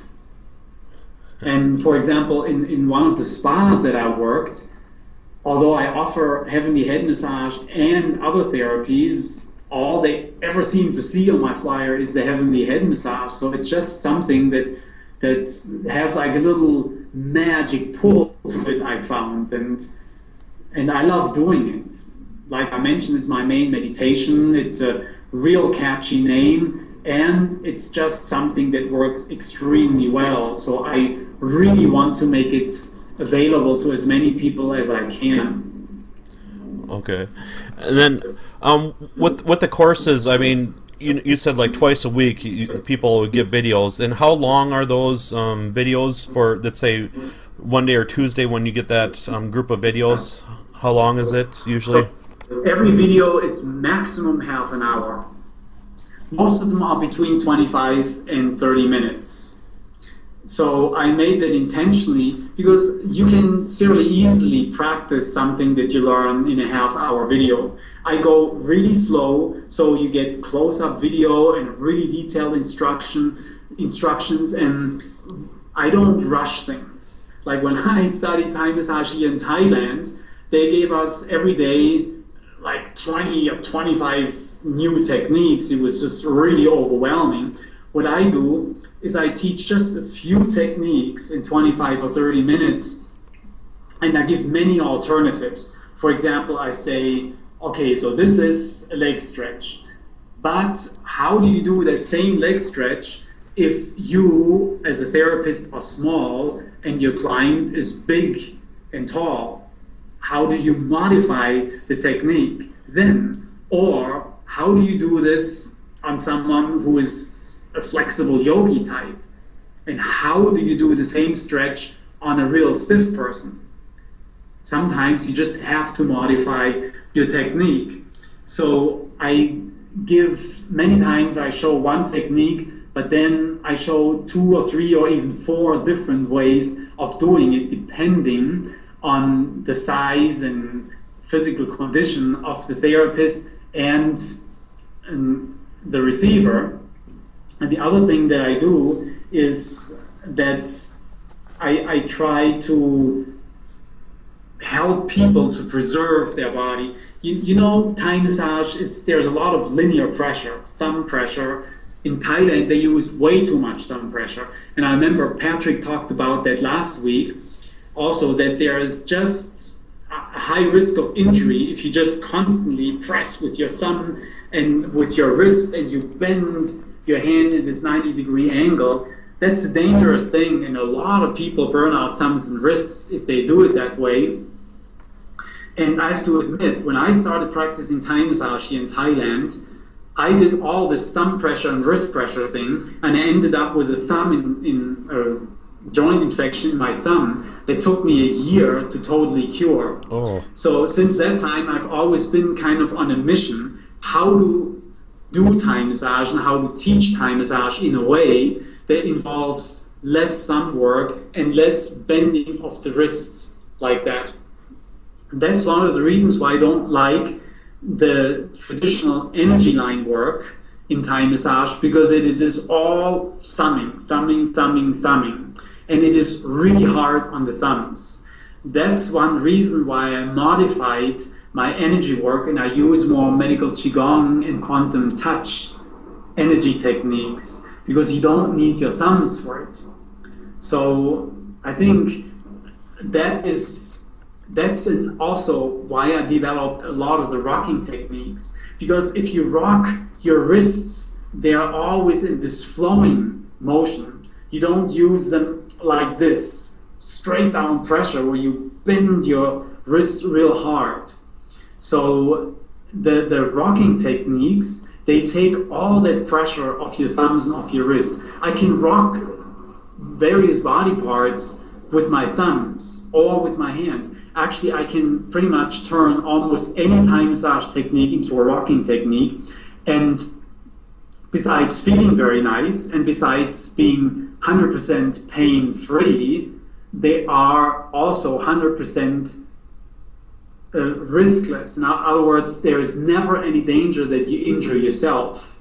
There's no risk that you can to yourself. There's no danger to yourself when you use rocking techniques. So when I teach things, I have a very strong emphasis on doing techniques in a very safe way, in a way that prevents any injury on the part of the practitioner.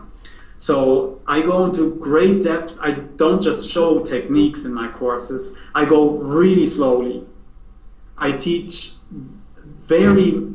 ergonomics is another big thing. It's so easy to get a bad back, bad shoulders, and bad neck if your ergonomics is out of line. So if you don't use the technique that is most comfortable for you, I don't teach techniques where you need to muscle someone. I don't like muscling someone. First of all, not everyone has a lot of muscle. Like, for example, you are a very strong guy. You could muscle someone if you wanted to, yeah. And you could get away with it. It might not be good for you, but you could do it. But if you're a 100-pound woman, even if you tried, you can't muscle people just because you don't have the muscle. So you have to rely on better ergonomics. So I put a lot of emphasis on using the perfect body posture, and I get very close to yoga when I do that. So ergonomics is a big thing for me. Not injuring yourself by using totally safe techniques is a big thing for me. Giving alternatives to every technique is another big thing, just because you can't assume that everyone is what I call a pretzel yogini.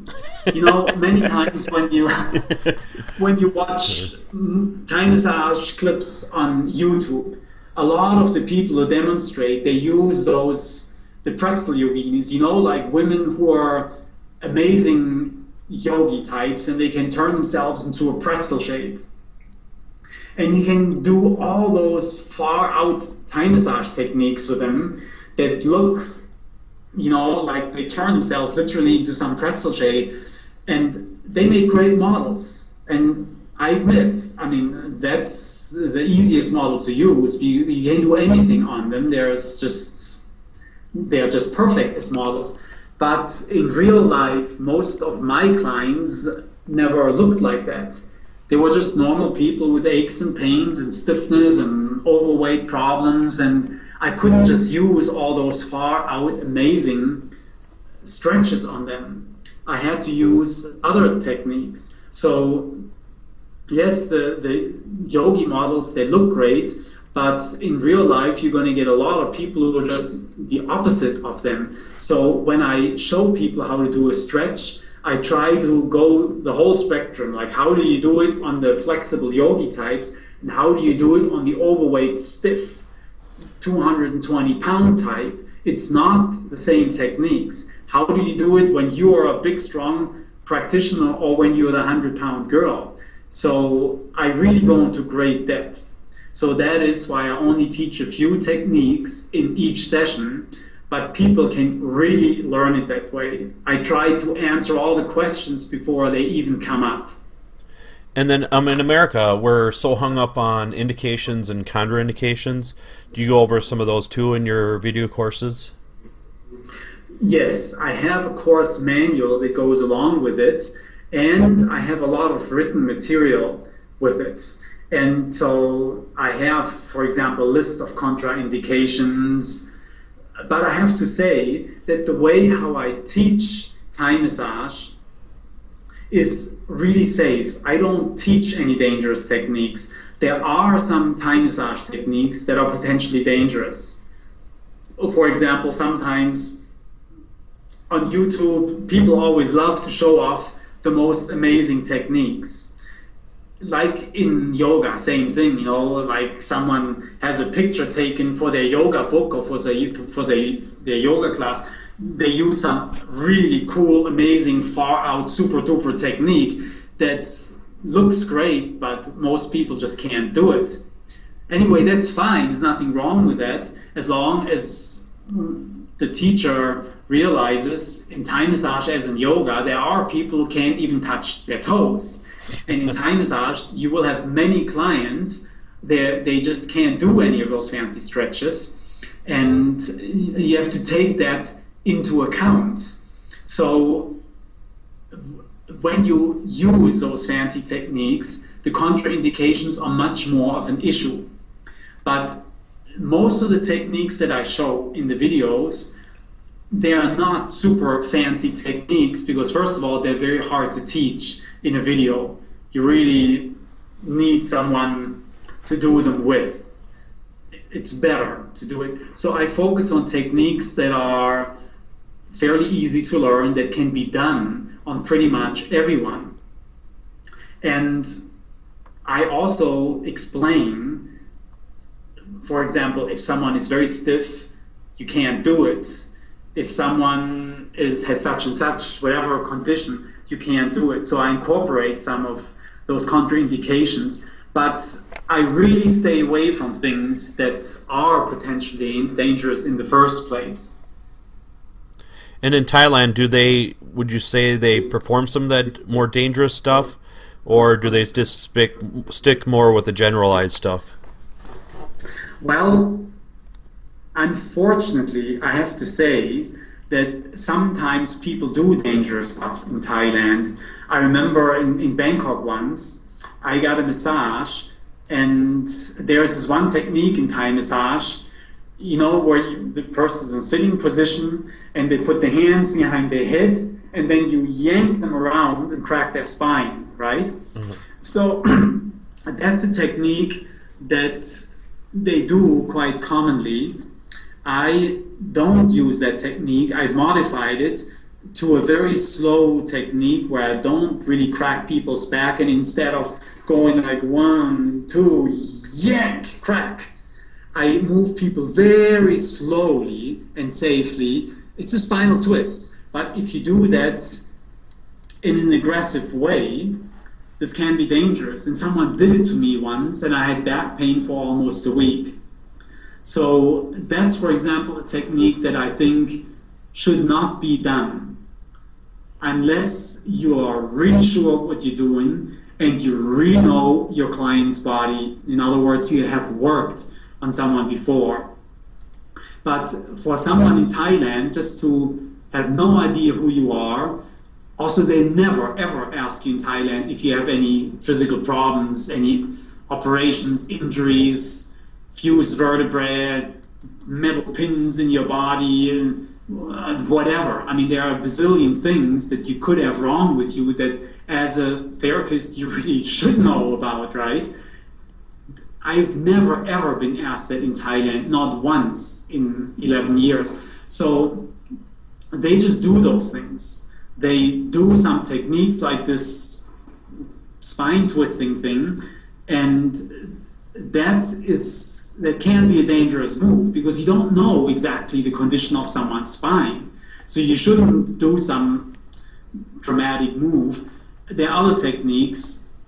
The one where the therapist is lying on the back and the person's lower back or buttocks is on top of the knees, and it's like the yoga bridge. They're like bent over your knees. You know the one I mean? Yep. So that's a technique that is potentially dangerous because they squat behind you and then in one quick move they just lift you over their knees, they lie back, and it gives you a massive back stretch. Well, if you're a yogi type, that's no problem. But if you have a problem, let's say, with your lower back, and you end up in this stretch, and it's not a stretch that you can get someone into gently. I mean, once they lie down and they bend you over their knees, you're in a full-fledged bridge position, and if you have an issue, that can be instantly very, very painful. So, some therapists, they do or they attempt to do those positions, and in my opinion, that should not be done because it's potentially dangerous. Also, some people work very strongly in Thailand. Thai people in generally like very strong body work. A lot of them, they have this idea, no pain, no gain. And many Thai massage practitioners, they told me that the Thai people like very strong and painful work, whereas most foreigners don't like very strong and painful work. So the thing is that sometimes there are some Thai massage practitioners here, they're just plain brutal. And I know, now these are exceptions, but it does exist. I know several people who have had bones broken here. Oh. Like ribs cracked. Uh-huh. So I know several. So it doesn't happen a lot. But I do know some cases, and it was always the same thing. They worked too strongly. I know some people who got bruised really badly, same problem, that they just worked too strongly. And they didn't ask the client exactly how they like it. So sometimes some of the practitioners here, they are not trained that well, and they don't ask enough questions. So, I mean, I don't generalize here. Most of the Thai massages in Thailand, they're perfectly safe and nothing happens, the vast majority of them. But I personally think that it should be not just the vast majority. In my work, it has to be 100%. I don't want any exceptions. What I teach and what I do, there's just no room for doing things that are potentially dangerous or that can potentially cause damage. That just shouldn't happen. Here in Thailand, for the most part, everything is fine, but sometimes it does happen that they work too strongly and that it does cause quite some pain. And many people, they say, oh, Thai massage is painful. And that happens because of that, because of insensitive practitioners. They just work too strongly and sometimes just brutally. And it's not necessary. Thai massage doesn't have to be painful at all. You can do it on very pain-sensitive people in a way that there is no pain at all. Actually, I've worked on many people in ways that puts them into a trance with Thai massage. So it really doesn't have to be painful. And with if anybody ever gets a Thai massage over there, is there any kind of questions they should be asking or credentials they should be looking at or just anything? Asking for credentials is useless. I mean, even if they have a credential, it doesn't mean really anything. I mean, I would say even in the West, you can study Thai massage, but after you take a course, you're going to know the mechanics. You get really good at it when you do it for a while and you learn how to work with bodies and you just gain experience with things. So just, I mean, a piece of paper, I think, is never... I mean, I guess if you say in the West, I've taken 500 hours or 1,000 hours of training, that really does mean something. But if you have a paper that says, I've taken a 2-week Thai massage course, or I've taken 30 hours of Thai massage, you can't rely on that. I mean, that's just not enough. So I would say that asking for qualifications really doesn't help. Or they should just look you up then, right? Pardon? They should just look for you then, right? If they ever go to Thailand, look for you then, right? To get a massage by you? I just kind of got sidetracked because I lost picture. I didn't see you anymore, so I don't know if I heard you or not. Oh, sorry. they should just look for you then to get a massage then from, right? Well, I mean, I'm in one place in Thailand, but I mean, I would say that if people get a massage in Thailand, yes, there are some things they should do. First of all, they should make it clear if they have any pre-existing conditions, because they won't be asked if they have. They should tell the practitioner. If they have a real condition and the practitioner, the therapist, doesn't speak any English, they better find someone who does. Then they should make it very clear what kind of massage they want. Do they want it light? Do they want it medium? Do they want it strong? And if the practitioner doesn't pay attention to that, they should repeat it. They should say, hey, this is too strong. Just in general, I've noticed that many people, when they get not just Thai massage, it happens with many massages, they get a massage, and let's say it's too strong, it's too painful. They don't say anything. Then at the end, the therapist asks them, okay, so how was it? And then the client says, well, it was okay, it was just a little bit on the strong, it was a little bit painful. Well, why didn't they say something during the session when the therapist had a chance to change it? Many times they don't say anything, but they simply don't go back to that therapist, and they will tell their friends, well, I got myself a Thai massage session, but it was painful, it was too strong. Well, you have to say something. If it's really too painful, just say something. Say, lighten up, it is too strong. During the session, if the therapist is trying to use any techniques that you're not comfortable with, they don't feel right to you, say so.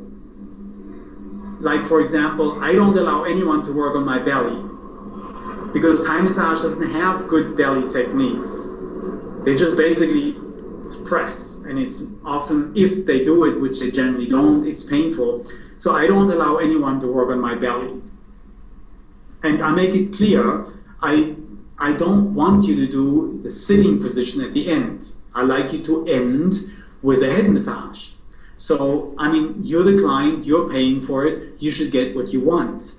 So I would advise anyone who gets a massage in Thailand, make it clear, pre-existing conditions, how strong or light do you want the massage? Do you want something done particularly? And if they don't do what you want, repeat it, say it again, make it clear. And then in Thailand, is there blind therapists too there? Yes, actually in a number of Asian countries, you will find blind therapists, not only in Thailand, but it is an established institution. The Thai government supports that, and it's a very good thing that blind people, they get a chance to learn something useful. And here in Chiang Mai, there are quite a few Thai massage shops that are just staffed by blind therapists. So there are different stories about that. Some people swear by blind massage. But they also have the reputation that they work in a painful way. So personally, I have had massages by the blind, and of course you can't generalize, but many of them tend to work quite strongly. So if you want a gentle massage, then the blind people are generally not your right pick.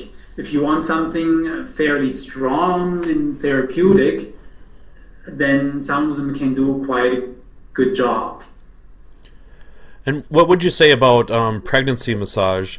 I mean, over in America and stuff, I mean, there's a lot of contraindications. You have to ask a lot of questions. I mean, what about for people receiving massage with pregnancy over there? Well, I can speak from my personal experience. I have given Thai massage to women who were 8 months pregnant, and it can be done.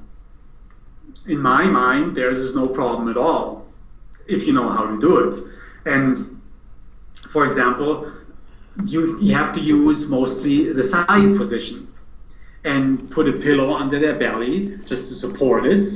And then you can do a lot of leg work in the side position. You can work on the feet, you can work on the legs while they're lying fairly comfortably on their side. In that position, you can work on the arms, you can work on the shoulders, that's no problem.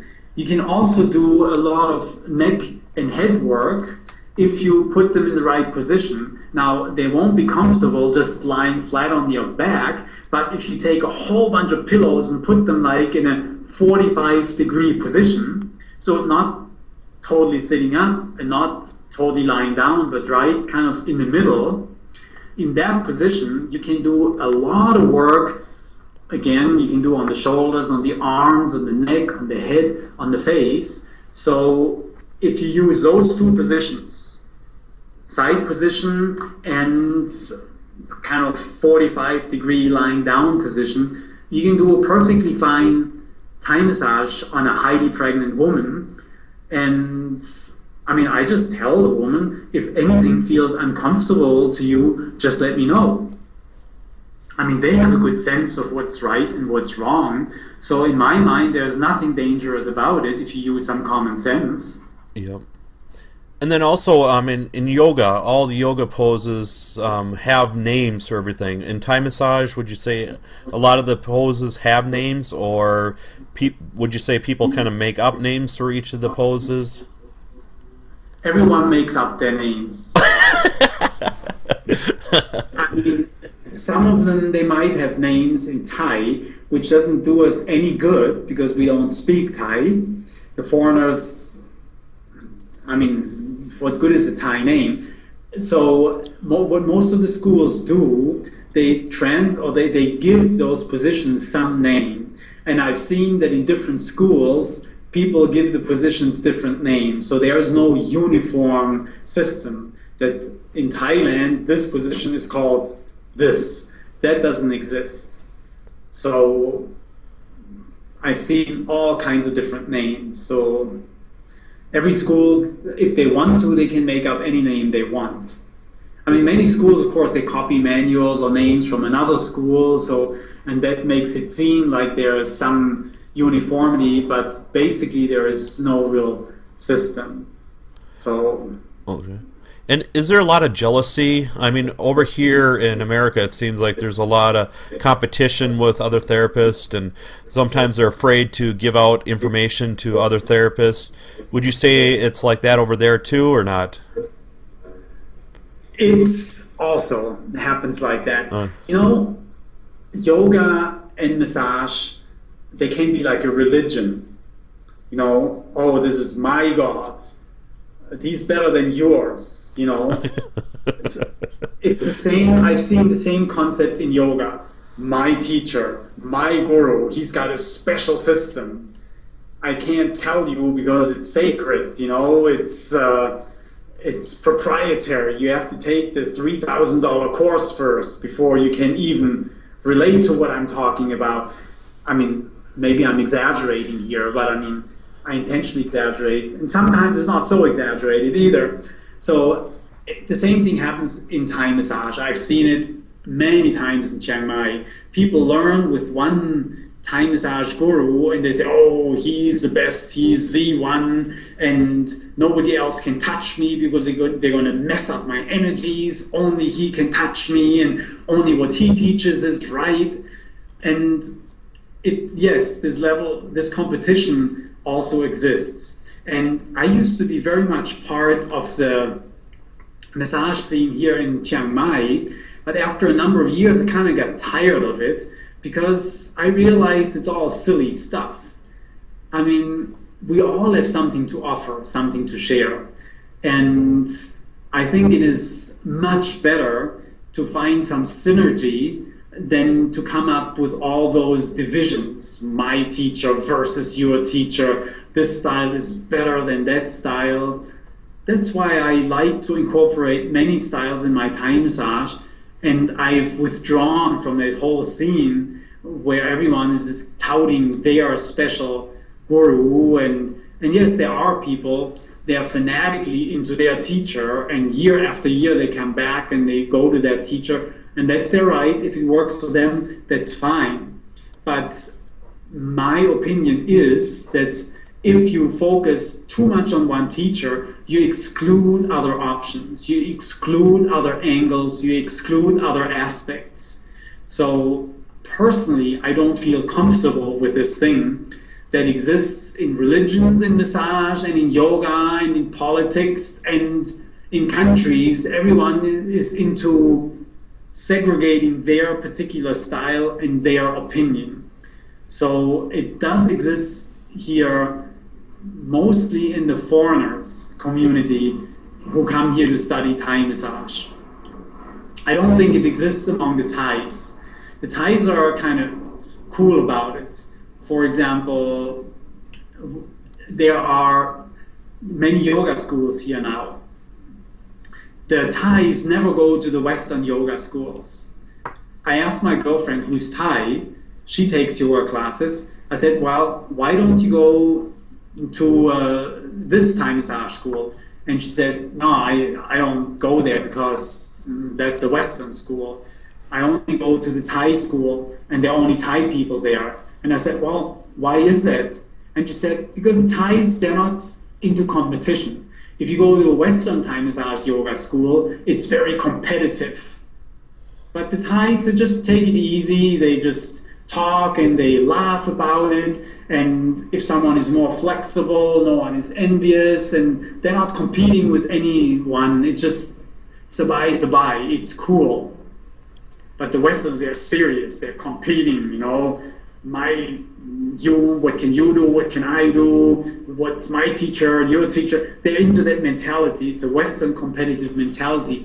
The Thais don't have so much of that mentality. They're just more relaxed about it. So the Thais, they aren't really into competing with each other in the Thai massage schools as much as are the Western students, because they have Western mindsets. They think differently from the Thais. And how is the Thai food over there? Well, that's a whole story. If you go to Thailand, you get a few questions that are pretty standard. What is your name? Where do you come from? How old are you? And do you like Thai food? How old are you is important in Thailand because you're addressed in a different way if you're older than if you're younger. So I won't get into that, but I mean, that's something that you kind of need to know in order to communicate with Thai people. I mean, mostly if you speak Thai, but they're very much used to this. Age is a very, very important factor in Thailand. So how old are you is a very common question in Thailand. And you can ask a Thai woman, how old are you? And she won't feel offended. But if you ask an American woman that, she'll slap you, basically. Yep. It's considered an insult. But in Thailand, nobody feels insulted. It's a whole different discussion. But it's one of the questions. The other question is, do you like Thai food? Which for us is a fairly bizarre question. Because imagine if I come from Timbuktu and I visit you in America. You would never dream of asking me, oh Shama, welcome, do you like American food? Right? I mean, I'm sure you've never asked anyone that question. First of all, because there is no American food really. Yeah. And second, it's not considered an interesting or relevant question. But the Thais are really into their food. So if you want to make friends with Thais, you just tell them you love Thai food, and if you want to become their buddy, you tell them you love Thai food and you love spicy foods. The problem is that, I mean, many people love Thai food. I happen to be pretty much a lifelong vegetarian. So that limits your choices. Chiang Mai happens to be a vegetarian paradise.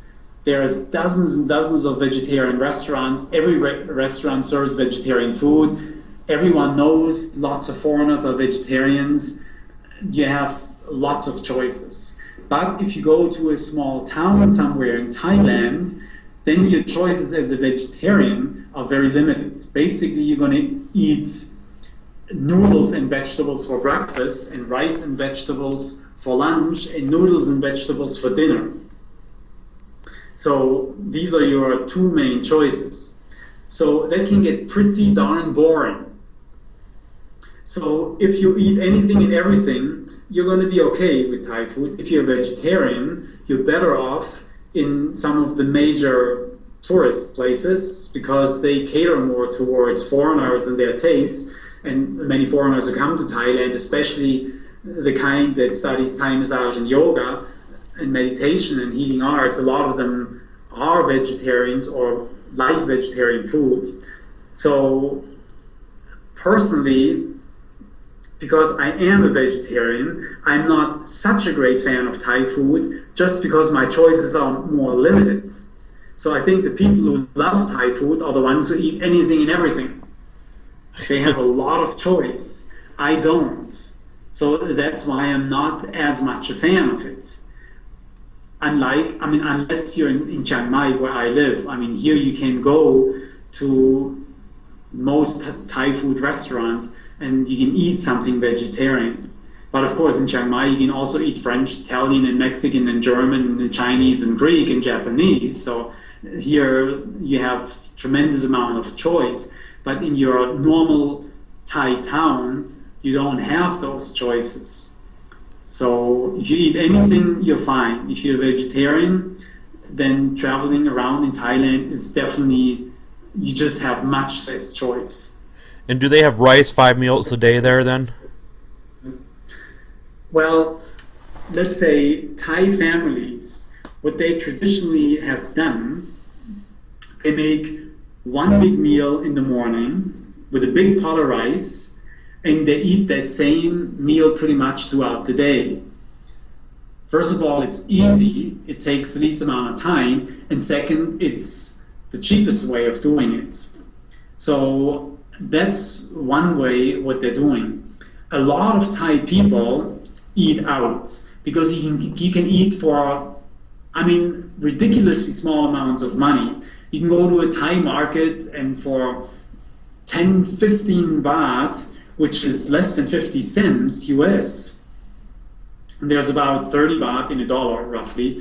So still to this day, you can get a plate of food for 15 baht for 50 cents in most any Thai market, and that's a real plate of food. So that is really, really cheap. I cook a lot at home. I mean, I spend many, many more times that amount of money for cooking at home. So cooking at home doesn't necessarily save you money here. If you eat Thai foods, you can eat extremely cheap in a market. And there are markets everywhere, and there are food vendors and miniature restaurants set up just on some stall on the sidewalk or on a motorbike with a little sidecar everywhere. So eating in Thailand can be really cheap. And if you are not exactly a vegetarian, and if you like Thai foods, you can eat very cheap in Thailand. And then, is the average Thai therapist, would you say they're lower income, middle income, or higher income status? You know, like, you mean like a Thai therapist? Yeah. Yeah. I would say pretty much almost all of them lower income, lower socioeconomic level. So they're mostly people with little education, and they're mostly simple people. Okay. So, I mean, there are some exceptions, like people who open schools. Some of those, they are more educated people. Like one of the most famous and oldest Thai massage schools here in Chiang Mai, which is ITM, the owner of that school actually used to be a lawyer, but he is really an exception. But most of the practitioners and the teachers are fairly simple people. I mean, they're nice people, they're friendly people, and they might be very skilled, but most educated professional business type people in Thailand would never get involved practicing or teaching Thai massage unless they open a big business Thai massage school, and that's another story then, and there are some of those around. Okay. And is there anything that you should not do to a Thai person to be disrespectful or?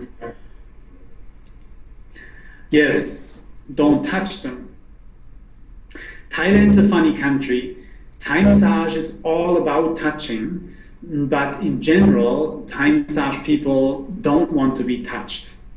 Like, they don't shake hands. They do the Y like this, which they do in quite a few Asian countries, of course. Uh-huh. But in general, like, you know, they don't have the hugging, backslapping type mentality that we have in America. So if you have a good body, you hug them, that's no problem. And in Thailand, there's just no hugging at all, really. It's changing slowly with the young generation just imitating what they see on Western TV. But normally, Thai people don't touch each other. Touching someone on the head is considered offensive. Never touch anyone with a foot, that's considered highly offensive, unless it's in a Thai massage session.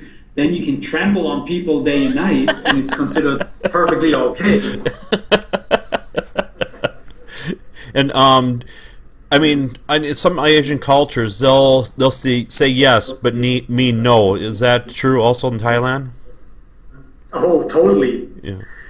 The concept of truth in Thailand is very different from the West.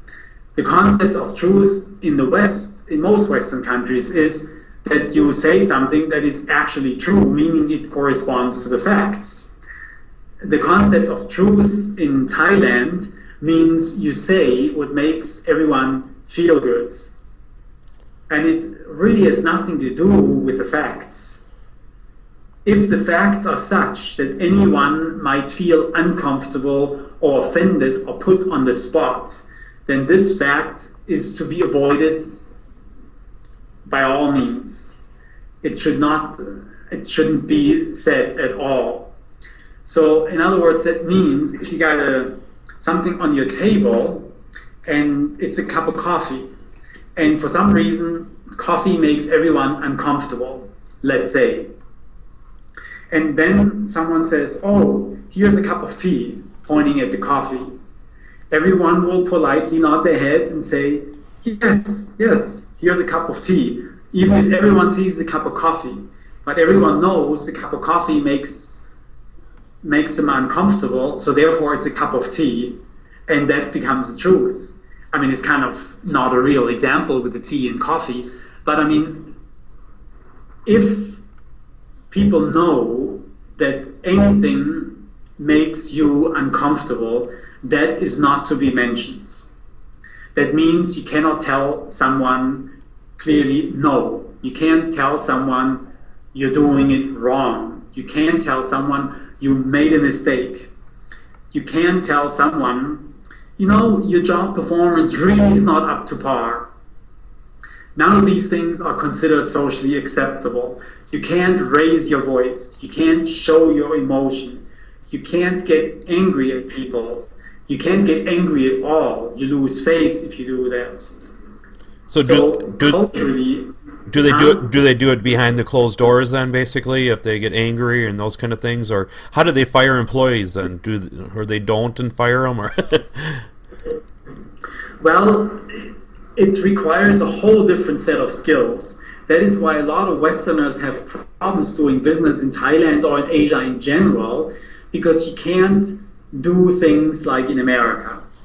Like our concept, you call a spade, you tell it to someone's face, you tell it to someone how it is. If you do that in Thailand, everyone's going to hate you. And no one's going to want to have anything to do with you. So, but all those things, they can't be done. You just have to be sensitive about it. Instead of telling someone, you know, how you did it was really totally wrong. You have to tell someone, you know, why don't we try another way? Maybe this way works better. So you just have to use a different way of communicating with people. And instead of saying no, you just have to use a different way. You just have to tell people, you know, I mean, we could just try something else. I don't know, whatever. You have to be, you can't be direct because people will be offended. You can't just do it like this. And that goes for life in general. People will show emotions sometimes. See, because this culture of not showing emotions really results in repression. They bottle everything up.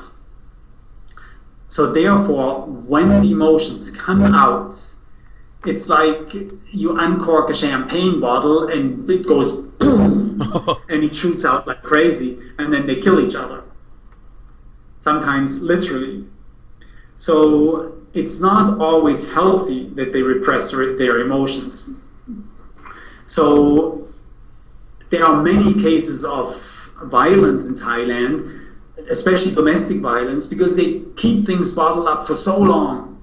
And when it just gets to the point where they can't handle it anymore, then they just totally lose it. So that does happen in Thailand. It hardly ever happens with foreigners, but amongst themselves it does happen. So for us, I would say in general, it's very nice that they keep their emotions bottled up, because they will always show you a smiling face. That smiling face is not necessarily always real, but it's pleasant. You won't see people looking at you like, like you see in the West. Someone is miserable and they're going to make sure everyone knows I'm miserable, you know. Yeah. In Thailand, you will just see a smiling face. So it's pleasant. You know, they don't necessarily always feel that way, but they will still be polite, they will still smile at you. If they feel miserable, they won't make sure that everyone knows it. So it's a nice way of interacting with people. It's pleasant. You don't have to deal with people's wild and out of control emotions, because they won't show them. But for them, it's not always necessarily healthy to do that, because at some point they're going to come out, and then watch out.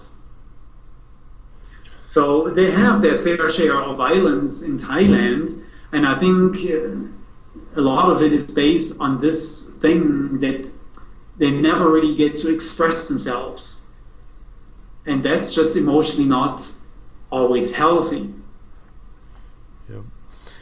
And then with your video courses, do you see anything developing in the next 5 years or so? You want to advance on that, or is there any certain where you're actually going with that, you think? I have a pretty good idea where I'm going. One thing is that I would like to add live courses to that. In other words, if people normally, when people study Thai massage, they come unprepared. It's all new to them. What I would love to do is, if someone wants to learn Thai massage, that they first get exposed to the material via the video course, and they get a good basis. And then I can go and I can add more advanced strategies. I can teach them more about energy work. I can teach them things that are not as easy to teach on a video, and I can work really one-on-one with people, but they already have a good exposure. See, the overwhelm factor comes mostly because people have never heard about Thai massage, or well, they have never done it, and then they take a 2 or 3 week course and, oh my God, 150 positions, how will I do that, remember that, you know. But if they already have a basis, they've already done it, they know the videos, they understand the principles, and what I would love to do, travel anywhere in the world and teach Thai massage and heavenly head massage and hypnotic rocking massage courses, ideally to people who already have studied my videos. I mean, that's really my ideal picture. Okay, so and then also incorporate heavenly head massage and rhythmic rocking and stuff into it a lot more too, you think, or? Yes, you. I want to incorporate the hypnotic rocking massage and the heavenly head massage. The heavenly head massage I really like to teach as a separate 5-day course. I mean, that because it is quite different. It's all very gentle, and it's not like Thai massage at all. I incorporate it in the end of my Thai massage sessions, but it's not like Thai massage at all. It's just a wonderful ending for a Thai massage. I think it's a wonderful ending for any massage. It's just the ideal way to finish any session, because it puts people into a trance. It just makes them feel like they just went to heaven. And are you planning to come to the United States anytime soon, or do you since you're a U.S. citizen, do you have to come back every now and then? Well, I do come back every now and then. I haven't been coming back the last couple of years. I hardly come at all, but I really can envision myself coming back more often and getting a little bit more involved on the US side, because there is a lot of interest there, and I have a lot of contacts in the US, and I used to do a lot more teaching in the US. I still have a lot of people who used to get regular Thai massage from me years ago, and they still remember it, and they still contact me about it, and we're still in touch via email and Facebook. So I used to have a mobile home, and I crisscrossed the United States doing Thai massage everywhere, and it was really fun. I visited hot springs and national parks and national monuments everywhere, and I had a mailing list, and I just emailed the people, said I'm coming, and I was booked solid for weeks in advance, and at the same time I visited a lot of the most beautiful spots in America, and it was a cool thing to do. I liked it. So anyway, I would definitely do more. I'm also thinking of partnering with people in the US. Some people have large followers for, let's say, yoga programs. I would love to bring yoga and Thai massage a little bit closer together. There are many yoga teachers now, they start to incorporate Thai massage into their program. I've seen that. So, and I think that's a very good and very natural and very healthy development. So I can see myself becoming part of that I work more with yoga teachers and just work in partnership programs with people. I also see myself doing courses in other beautiful locations. I have some contacts in Bali, so I'm planning to do some teaching in Bali, because Bali lends itself to that. It has a huge yoga and healing art scene, has wonderful climate. So I have lots of plans like that. Also, I would like to do some teaching in South America, because I speak pretty much fluent Spanish. I would also like to do some teaching in Germany, just because I grew up in Germany and I speak fluent German. So I ultimately would love to translate my courses and even my website into German and into Spanish. So potentially I have lots of plans. We'll see if I live long enough to implement them all. I could definitely see Spanish. I mean, that would be huge if you could get something in Spanish and stuff. And I've taught a whole bunch of Thai massage classes in Spanish, because I had several students from the Canary Islands, and some of them studied with me one-on-one, and I've taught courses with several people, with Spanish students. So I've taught in German, in English, in Spanish. So luckily I know all those languages just because I've lived in all those countries, and I can see that this could be really useful. So, I mean, most people, most people say that they're internationally known. You are literally internationally known, so just because you just go all over the place. Well, because of my languages, I have the potential to get a lot more international exposure. So my idea is to get together with some Thai massage and yoga people in German and Spanish-speaking countries, and just cooperate with them in some way and see what I can fill in that they don't have to offer, and work that way. So I think that might be just a really useful and interesting concept. Have you ever thought about doing a massage conference over there? Do they have anything like that? I haven't researched it in depth, but I mean, I'm really open to research anything. I think the fact that I have this course now is giving me a certain freedom, because before I was a Thai massage practitioner and a teacher, and I had some modalities that I developed, but now I have the biggest Thai massage course online that's fully supported and fully interactive.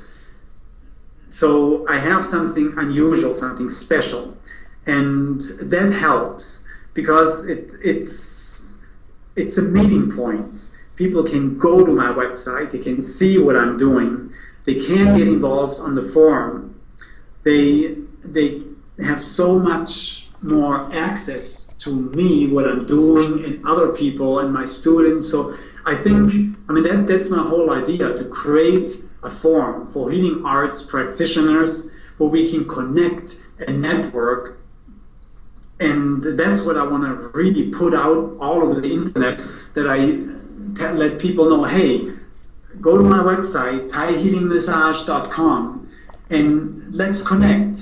Let's see, what do you do? What do I do? Which country are you doing it? Can I do something that's interesting for you? Can you contribute something to my site, to what I do? You never know. Maybe someone can help me translate the website into another language. Or we can set up some type of a conference or gathering or course in another country, and I want to use my website as the factor that connects all these options and possibilities. Oh, it's endless, basically. So yes, it's endless. And so far I'm doing it mostly, I'm doing totally by my own, largely like you work on and your business mostly by yourself. Yep. Ultimately, I need to outsource some of those things and have people help me, because I just won't be able just to do it all by myself. Yep. So we'll see how that develops. Yep. So far, huh? Yeah, because you do your own website, right? And mostly with your videos too, right? So I've done all my videos, I've edited them all myself, I've done all the website myself, I've made every mistake under the sun by myself.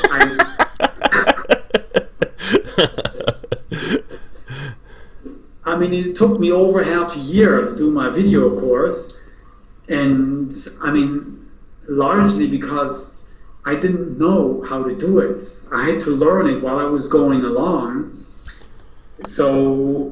But it taught me a lot. At least now, if I get other people involved to outsource things, I really know what it takes and how long it takes and what needs to be done and what should be done.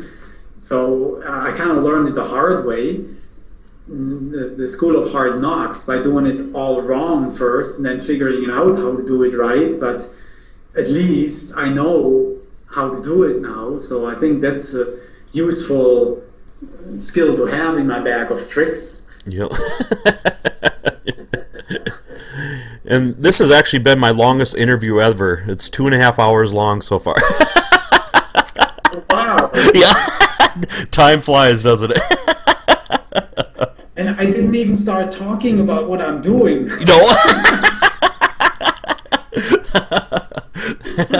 I think we discovered your first year of Thai massage. That's about it so far. Yeah. But like you say, it's an endless subject. I could go on for hours about what can be done. I'm all about sharing. Yeah. I have no interest in holding anything back. If I know something, I'm happy if everyone else knows it. Like some people ask me, so why don't you trademark your stuff? Why don't you do this, that, and the other thing? Well, the point is, someday I'm going to die, like all of us. And my thing is, before I die, I want as many people to steal my stuff as possible. I never heard somebody say that before, but it so makes sense though. What are we going to do? Line my coffin with my massage techniques or what,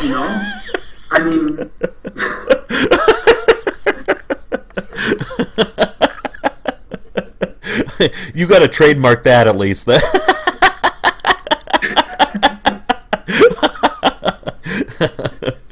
I'm going to copyright my coffin with all my massage tricks, you know? Yeah. I mean, I want to share my stuff.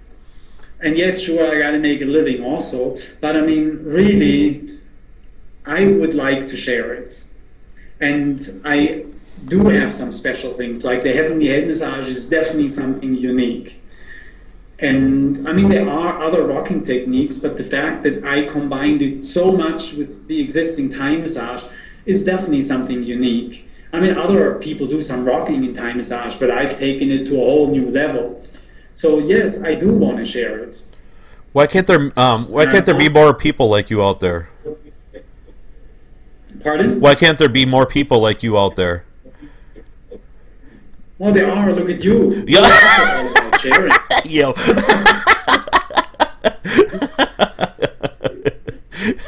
You are Mr. Sharing personified. Yeah, yeah. Yeah, I get bored a lot, so that's why I keep creating things and keep doing different things all the time and just give it all out. So, yeah, because I definitely have your same mentality about giving things away. It's just, it feels good, you know? Yeah. I mean, I think if you're just in the massage business because, you know, you want to make the cold, hard cash, because you can make $70 an hour, I think that's just not a good enough reason to be in this business.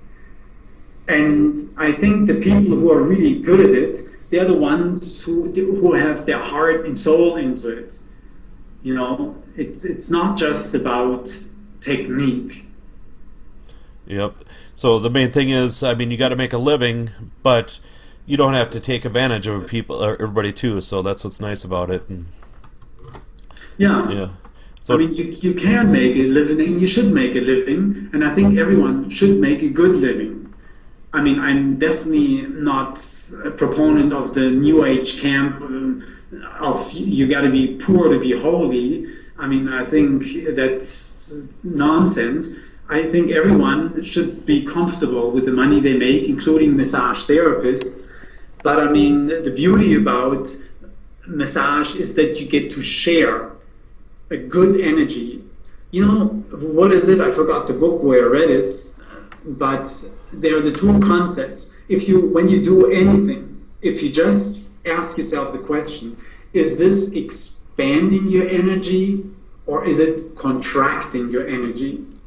If it's contracting your energy, you just shouldn't do it. If it's expanding your energy, that is what you should do. So I think massage therapy, especially if your heart and soul is into it, is something that expands your energy and the energy of others. And that's the beautiful thing about it. Every little bit of massage that you do makes the world a better place because you make someone feel better.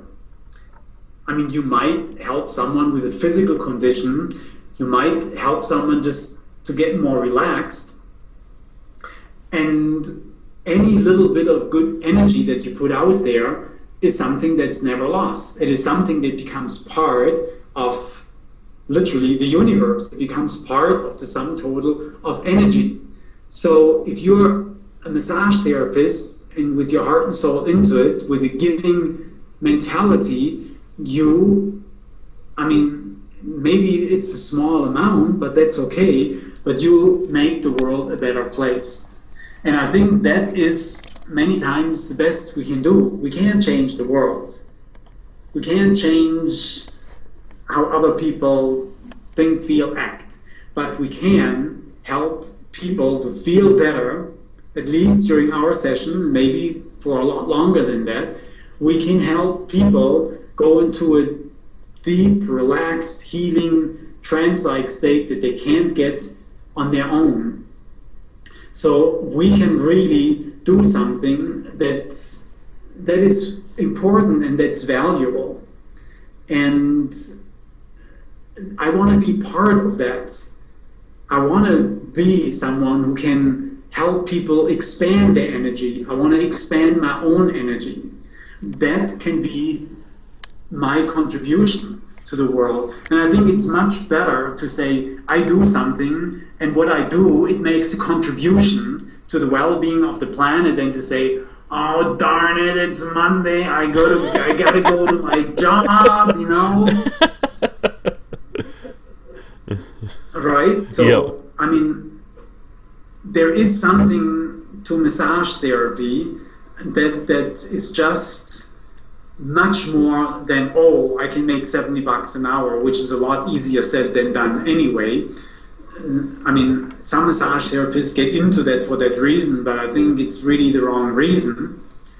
And many times it doesn't work that way anyway, because as we know, you have to find those people who pay you $70 first. You have to be good enough that they come back to you. And I mean, there are many factors. So, I mean, money shouldn't be the only factor in my mind. If you have something good and you can really pass it on, like both of us are doing with all our videos, I think that's another level of healing arts that makes it just that much more worthwhile and much more interesting. Yes, definitely. And is there any other things that we haven't covered tonight, you think? Yes. World peace and yes. I mean, you have another 3 hours? yeah. I gotta get my beauty sleep pretty soon. Yeah. What time is it now where you are? 11:38 p.m. Well, that's not too bad.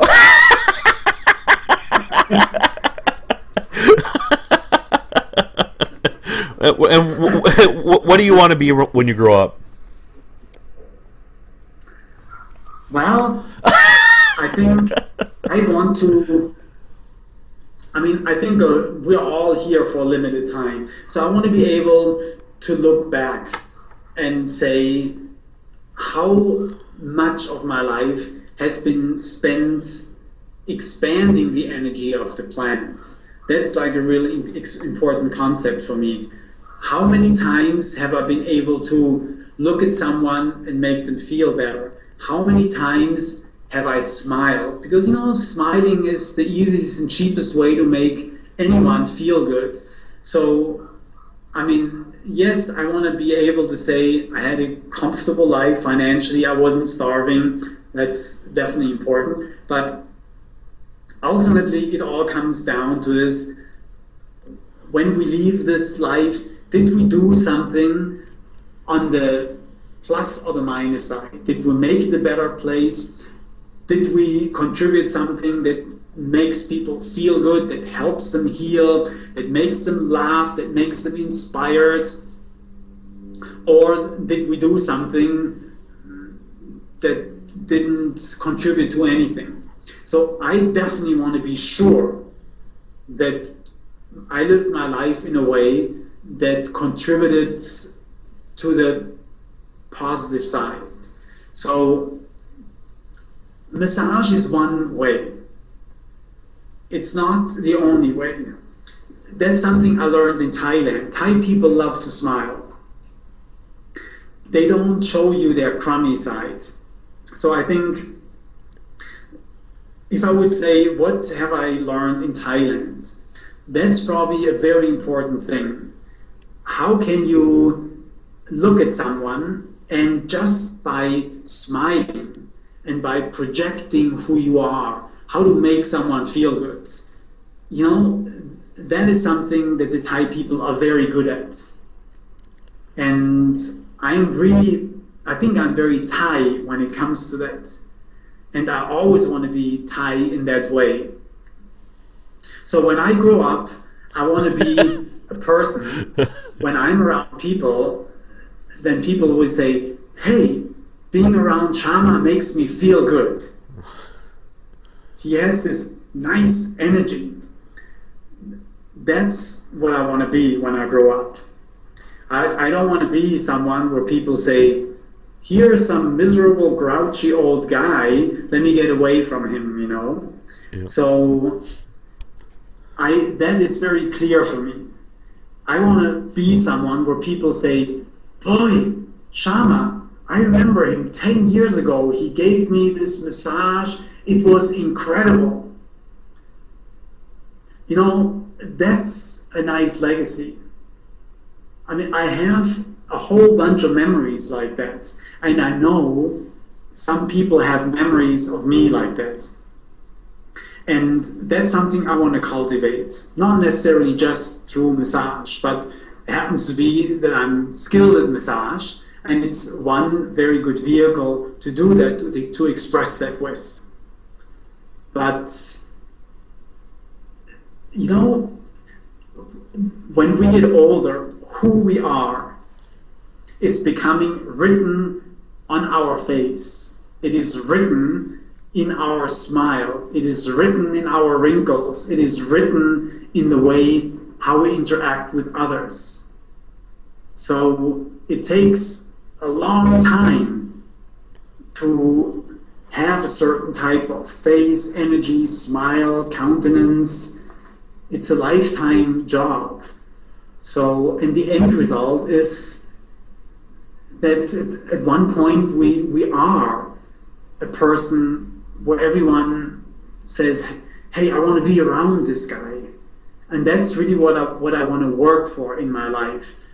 And my main vehicle happens to be Thai massage, heavenly head massage, energy work. So there are other things, but I think massage is a good vehicle for that if it's used that way. That's why I'm always talking about that massage shouldn't be a mechanical thing. I mean, I stress that in my videos. I don't want to train a bunch of massage mechanics. I want to train a bunch of healers. And they're two different worlds, not the same thing to be a massage mechanic or a healer. Thai massage in my mind should be an artistic thing. It should be a dance. It should be a symphony. It shouldn't be something where you say press, pull, yank, stretch, press. You know? I mean, that's the underlying foundation, but it shouldn't stop there. So anyway, when I grow up, these are all things which I want to cultivate more and more. It's a work in progress, my life as well as my skills. Does it answer the question? Yeah, I definitely see you writing a book about all this stuff too. I would like to. I always like to write. I've been writing since I was young, and I have 2 websites, and both of them I have blogs, and I can always write a blog article in no time. It's easy for me. It's not an effort. I mean, I've never had writer's block or speaker's block in my life. You're proving that right. No. Or like stage fright, or I don't even know what that means. I can always go and speak to a bunch of people or write about something, and it will never happen to me to say, well, what am I going to talk about now? I mean, or what I'm going to write about. It will never happen.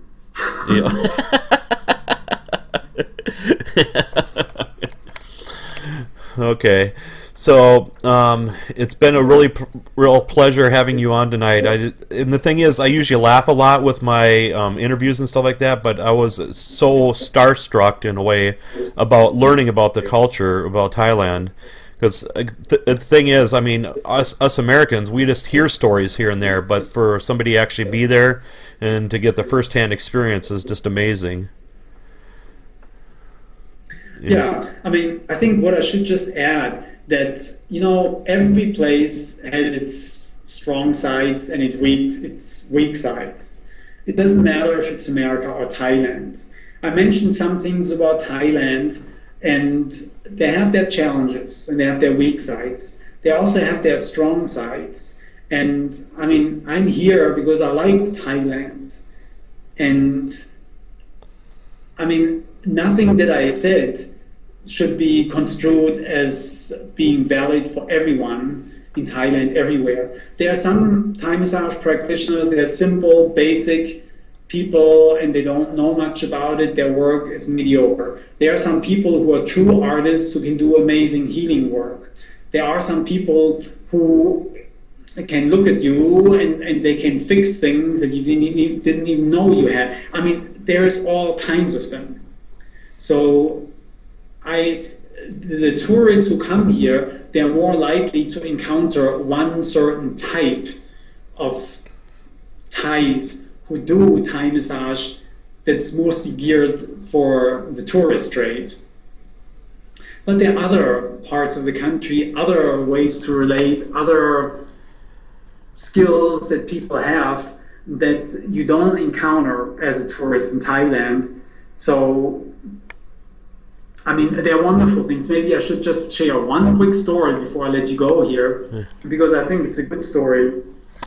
When I studied in one school, the old medicine hospital here, that was a long time ago, 11 years ago, and they did something which I thought was wonderful, that once a month, all the teachers of that school and all the students, at least the ones who volunteered, we went to some village somewhere out in the sticks in the north of Thailand, and for one day, and they didn't just have Thai massage therapists, they also teach herbal medicine. So all the herbal teachers and the Thai massage students and teachers, we all went there, and for one day, we set up shop in a temple, and that whole day, all the people of this village or even surrounding villages, they could come and they would get treated for free. And herbal medicine, Thai massage, whatever anyone knew. At that point, I was a greenhorn. I had just taken a few weeks of Thai massage courses, which in my mind is a greenhorn, you know. Mm-hmm. So, I mean, it might have been my third week of studying Thai massage. And here I was in the temple, and all those simple peasants came here. I mean, people with like people who walk barefoot mostly, with hands that looked like they were working in the fields the whole day.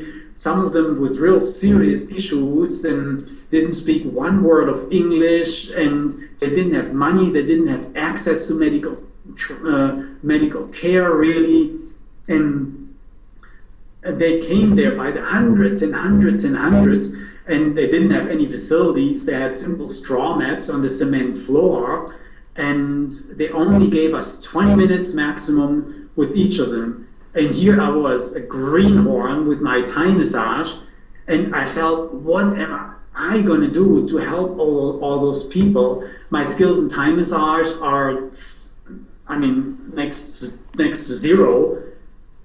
I mean, compared to a real skilled, experienced healer at least.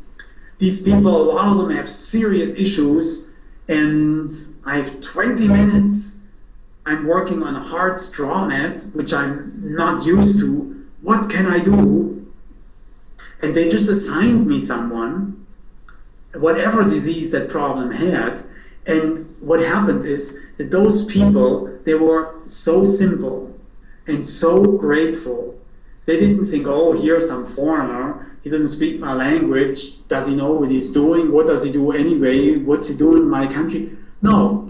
They just lie down and had full faith that because Old Medicine Hospital brought me, I knew what I was doing, and I did something on them. I mean, I tell you, it wasn't my technique, it wasn't the skill. It was just that those people had faith that I could help them heal in some way. I did my 20-minute thing with whoever they assigned to me, and they went on for many hours, and those people, we couldn't talk. They were grateful. They smiled at me. They thanked me. And they, in sign language, told me they felt better. So I realized it certainly was not about my skills or my technique. It was about my intention, that I wanted to help those people somehow, and no money was changing hands. And it was the faith and the simplicity of those people that they said, hey, someone is coming, they're helping us for free, it's got to do something. So, you know, if you see a stream of those people, you know, and you know you don't have any special trick to help that person with their disease. I mean, you didn't study some special modality to fix this, that, and the other thing. But you can see your desire and their faith and the healing environment, the fact that there were like 50 people doing all this healing work, contributed to those people going home and saying, I feel better. Even if technically nothing happened that really fixed anything, but they went home to feel better. So, I mean, that's a pretty cool thing to do for a Thai massage school. I don't know if any other schools do it. Maybe it's the only one in Thailand, but I'm not sure. But they did it, and it was an experience which I will never forget. And it was something that I really cherish as a memory. And it was one of my earliest impressions in my Thai massage career, and I learned a lot from that. I mean, that was my first powerful experience where I realized it's not just about your 500 hours of technical training in anatomy and physiology, and it can be, you know, here I was, this greenhorn with a bunch of simple people, but the healing energy was there, the desire was there, the faith was there, and people went home, they felt better. And I remember my whole life, and probably some of those people, who knows, I don't know, but maybe a bunch of miracles happened that day. You know, miracles happen in healing all the time. Mm-hmm. I think anyone who has done a bunch of healing work, if it's you, me, or anyone, all of us who have been into this for a while, we've seen some miracles happening. Small or big. They do happen because miracles are part of life. The sixth sense is just a normal thing that most people just never bothered to look into and develop, but it's there, it's part of it. Sometimes we do things and we don't know what happened here. How did that person get better? What did I do? I mean, I've had a bunch of experiences like that. So, and that was my first powerful one as a massage therapist. So anyway, what I wanted to say, there are some wonderful things going on in Thailand in the healing area. So we were mostly talking about what happens. You go to Thailand, you meet all those people who teach Thai massage, practice Thai massage, where are they from, what are they doing, what's their background. It's really only one aspect. That's what I'm trying to say. There are other aspects that we didn't get into. They also exist. I can tell you healing miracles that happen in Thailand that would blow your mind. Some of them happened to my own girlfriend. So, and if you had another hour, I could tell you some.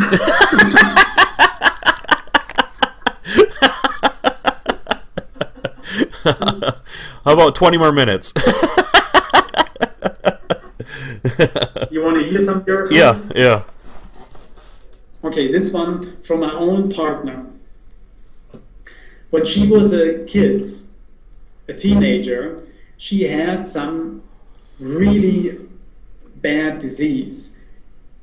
She can't tell me exactly what it is, but it was like some skin eruptions that end up covering a large part of your body and that end up killing people. It's apparently fairly common in villages in Thailand where there was and there is relatively little medical care. And when people get it, they can be seriously disfigured. Even if you get cured from it, it leaves lots of nasty scars on your body. So she got that. She went to the hospital and several doctors saw her and they told her quite honestly that they couldn't help her. They couldn't do anything about it.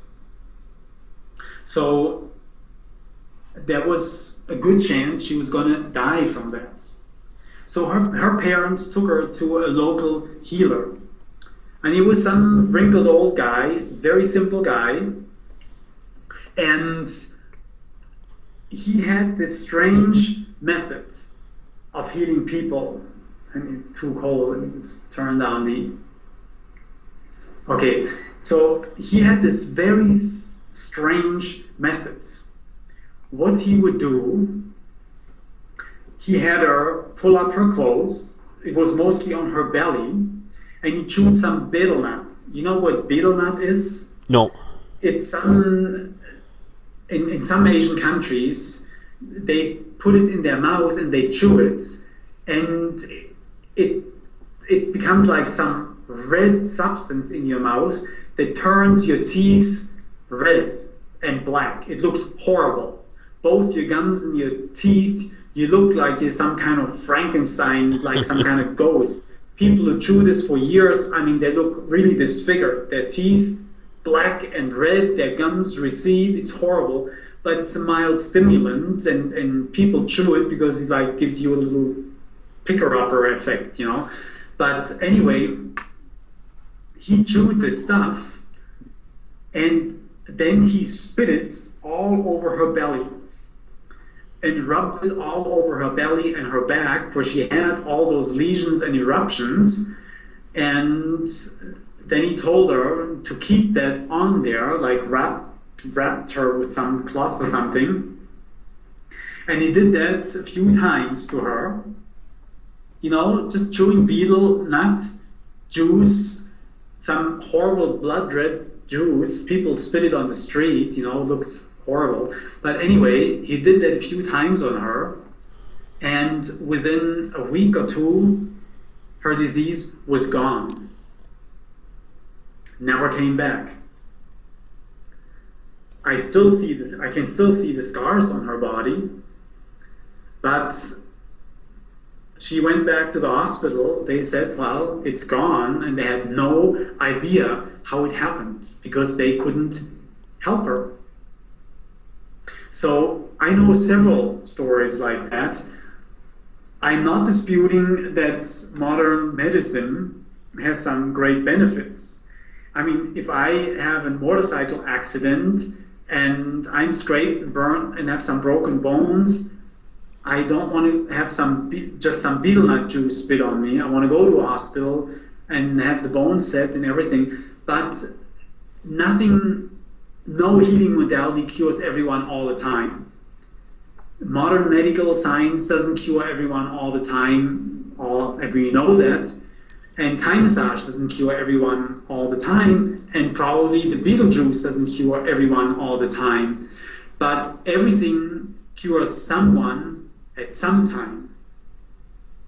And this man, this wrinkled old simple villager, he had this reputation that he could cure people from diseases that no one else could cure.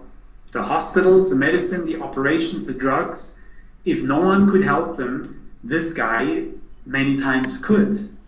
And my girlfriend is alive today because someone was spitting some disgusting betel nut juice on her belly several times.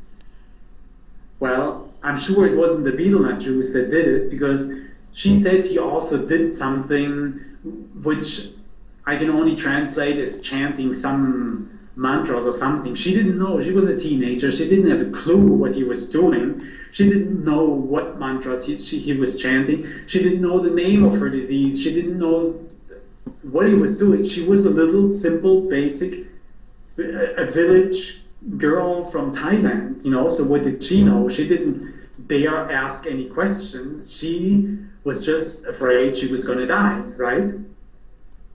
Anyway, she didn't die, and that's why she's my girlfriend today, because this guy was spitting on her. And it kind of reminds me on the story in the Bible. You know, there's this one point where some guy walks up to Jesus, and he was blind, and I'm kind of paraphrasing here, and Jesus said, "Stand still." Then he spit in his eyes, and he said, "Okay, now I can see," and the guy can see. I mean, that's a story in the Bible. So the spitting thing isn't just practiced in Thailand. I mean, Jesus also used that technique, and I'm sure it wasn't the spit that made that guy see. But sometimes we use a technique that's physical to make people feel that you did something, although the physical thing that you do really isn't doing the trick. Like sometimes with my heavenly head massage, for example, which is part body work, part energy work, sometimes I feel that the physical work that I'm doing, it feels great, it feels heavenly, it puts people into a trance, but a very important part, sometimes the biggest part of what really happens isn't what I'm doing with my hands, it's what I'm doing with my mind, with my spirit, with my intention, with my energy. And I think it's kind of the same thing with the spitting business. If it was Jesus or the wrinkled guy from the Thai village, they might spit on someone, but somehow they have figured out how to do something with their energy, with their conviction, with their inner strength to help people heal. I don't know. I'm just speculating here. But in this case, it was a very miraculous thing that saved my girlfriend from death. Pretty cool story, huh? Yeah, so there's so much more out there than we actually know, too, and especially Americans, we're so used to using Western medicine all the time, too, so we're not seeing other sides of other cultures, what they're doing, too. That's the thing.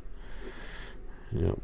Yes, definitely. So, anyway, I mean, I could tell you, of course, a bazillion other stories, but we don't have time forever to do that. I mean, there are also healing miracles in America. I know that because I've seen some. Yep. So I can tell you stories about that too. Things that happened to me. So, healing isn't restricted to Asian mystical Oriental countries. It definitely does happen in America, despite our American emphasis on anatomy, physiology, and test tubes and double-blind studies and all this stuff. They do happen in America, and I know, I've been there. Yeah. Just in Thailand, it's more exotic, Yeah. It's very unexpected, like the little guy in the village who nobody knows outside his village. So there are some cool things happening here in Thailand.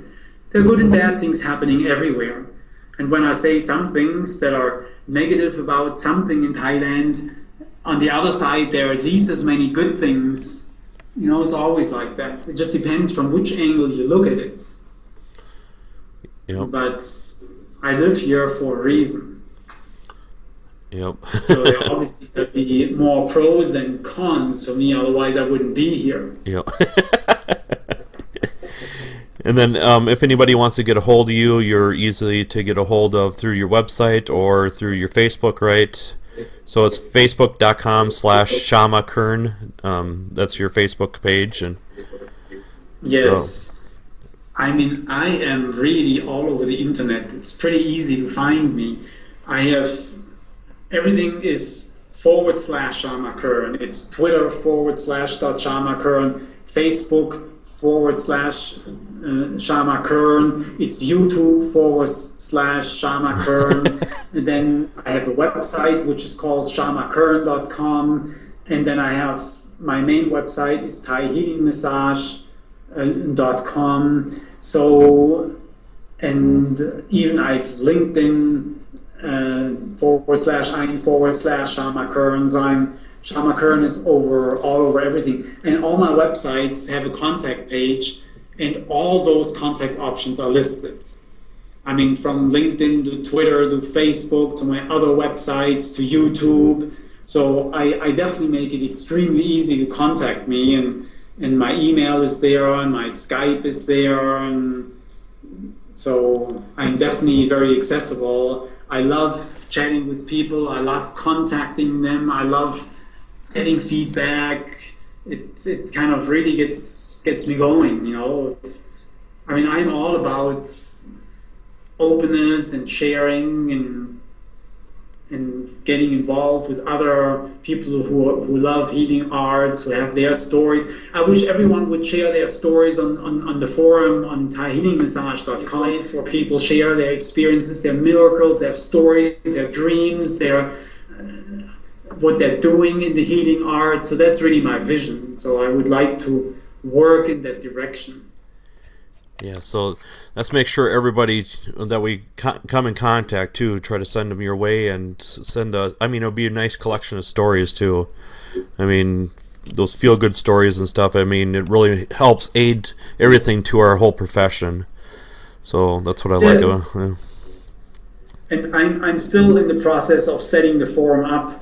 You know, forums are kind of complicated things, so I'm still trying to perfect things, so it will evolve. And I mean, the forum is still fairly new, but I really want to make the forum accessible. For example, I want to make it in such a way that everyone can leave their website on there, that they can get a backlink from my site, which is useful.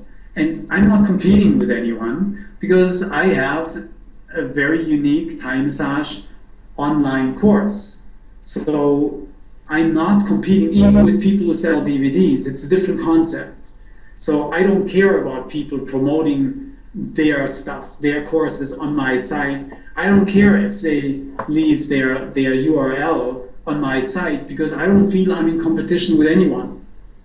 So I want to give people an incentive to come to my site and my forum, and it helps their business because they get backlinks, they get exposure. It helps my site, it becomes more popular, so it means it helps all of us. So that's my concept with the Thai Healing Massage site. That's an awesome concept. I just wish more people would start adapting that. And Well, let's start a trend, okay? Yes, let's start a trend, exactly. Yeah.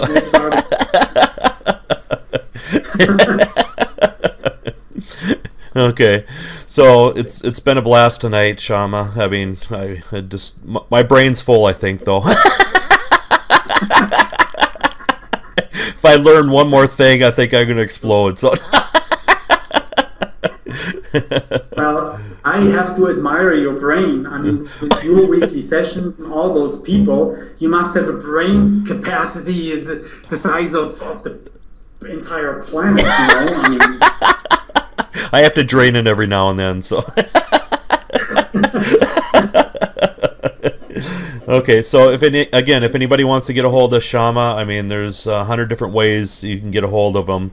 So even Skype too. So please get a hold of Shama, and then even try out his courses. And then again, you got a sample course people can always view too, right? So yeah, I mean, everyone can download a free Thai massage course. They just go to my website, and it says on there, real big on every page, that you can get a free six-part Thai massage mini course. So I encourage everyone to do that. I mean, I love to give it away. It's a basic introduction to Thai massage. Yeah, definitely. Yep. And my Skype is Shama 108, so people can Skype me, no problem. So why wasn't it Shama Kern then? So you have Shama Kern for everything else, or was that taken, or?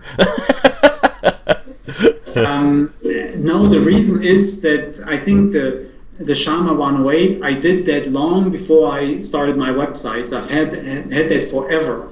Okay. And then because there are several Shamas on the internet, but Shama Kern is pretty unique. I think if you Google Shama Kern, there's altogether like 2 in the entire internet world with that name, but there's lots of Shamas. Okay. So, but yeah, I've had my Skype forever. So Shama 108, that came about before I made everything Shama Kern. Okay. Maybe I should change it to Shama Kern. Huh? Yeah. Yeah. And make sure you add me as the first person then, okay? You bet that you will be the first person. Yep. You know?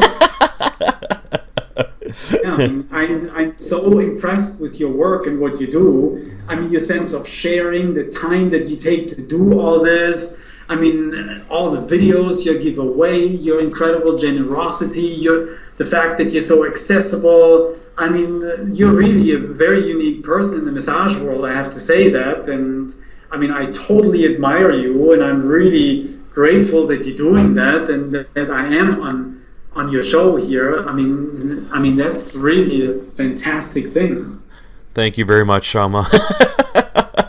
I'm blushing if you can see.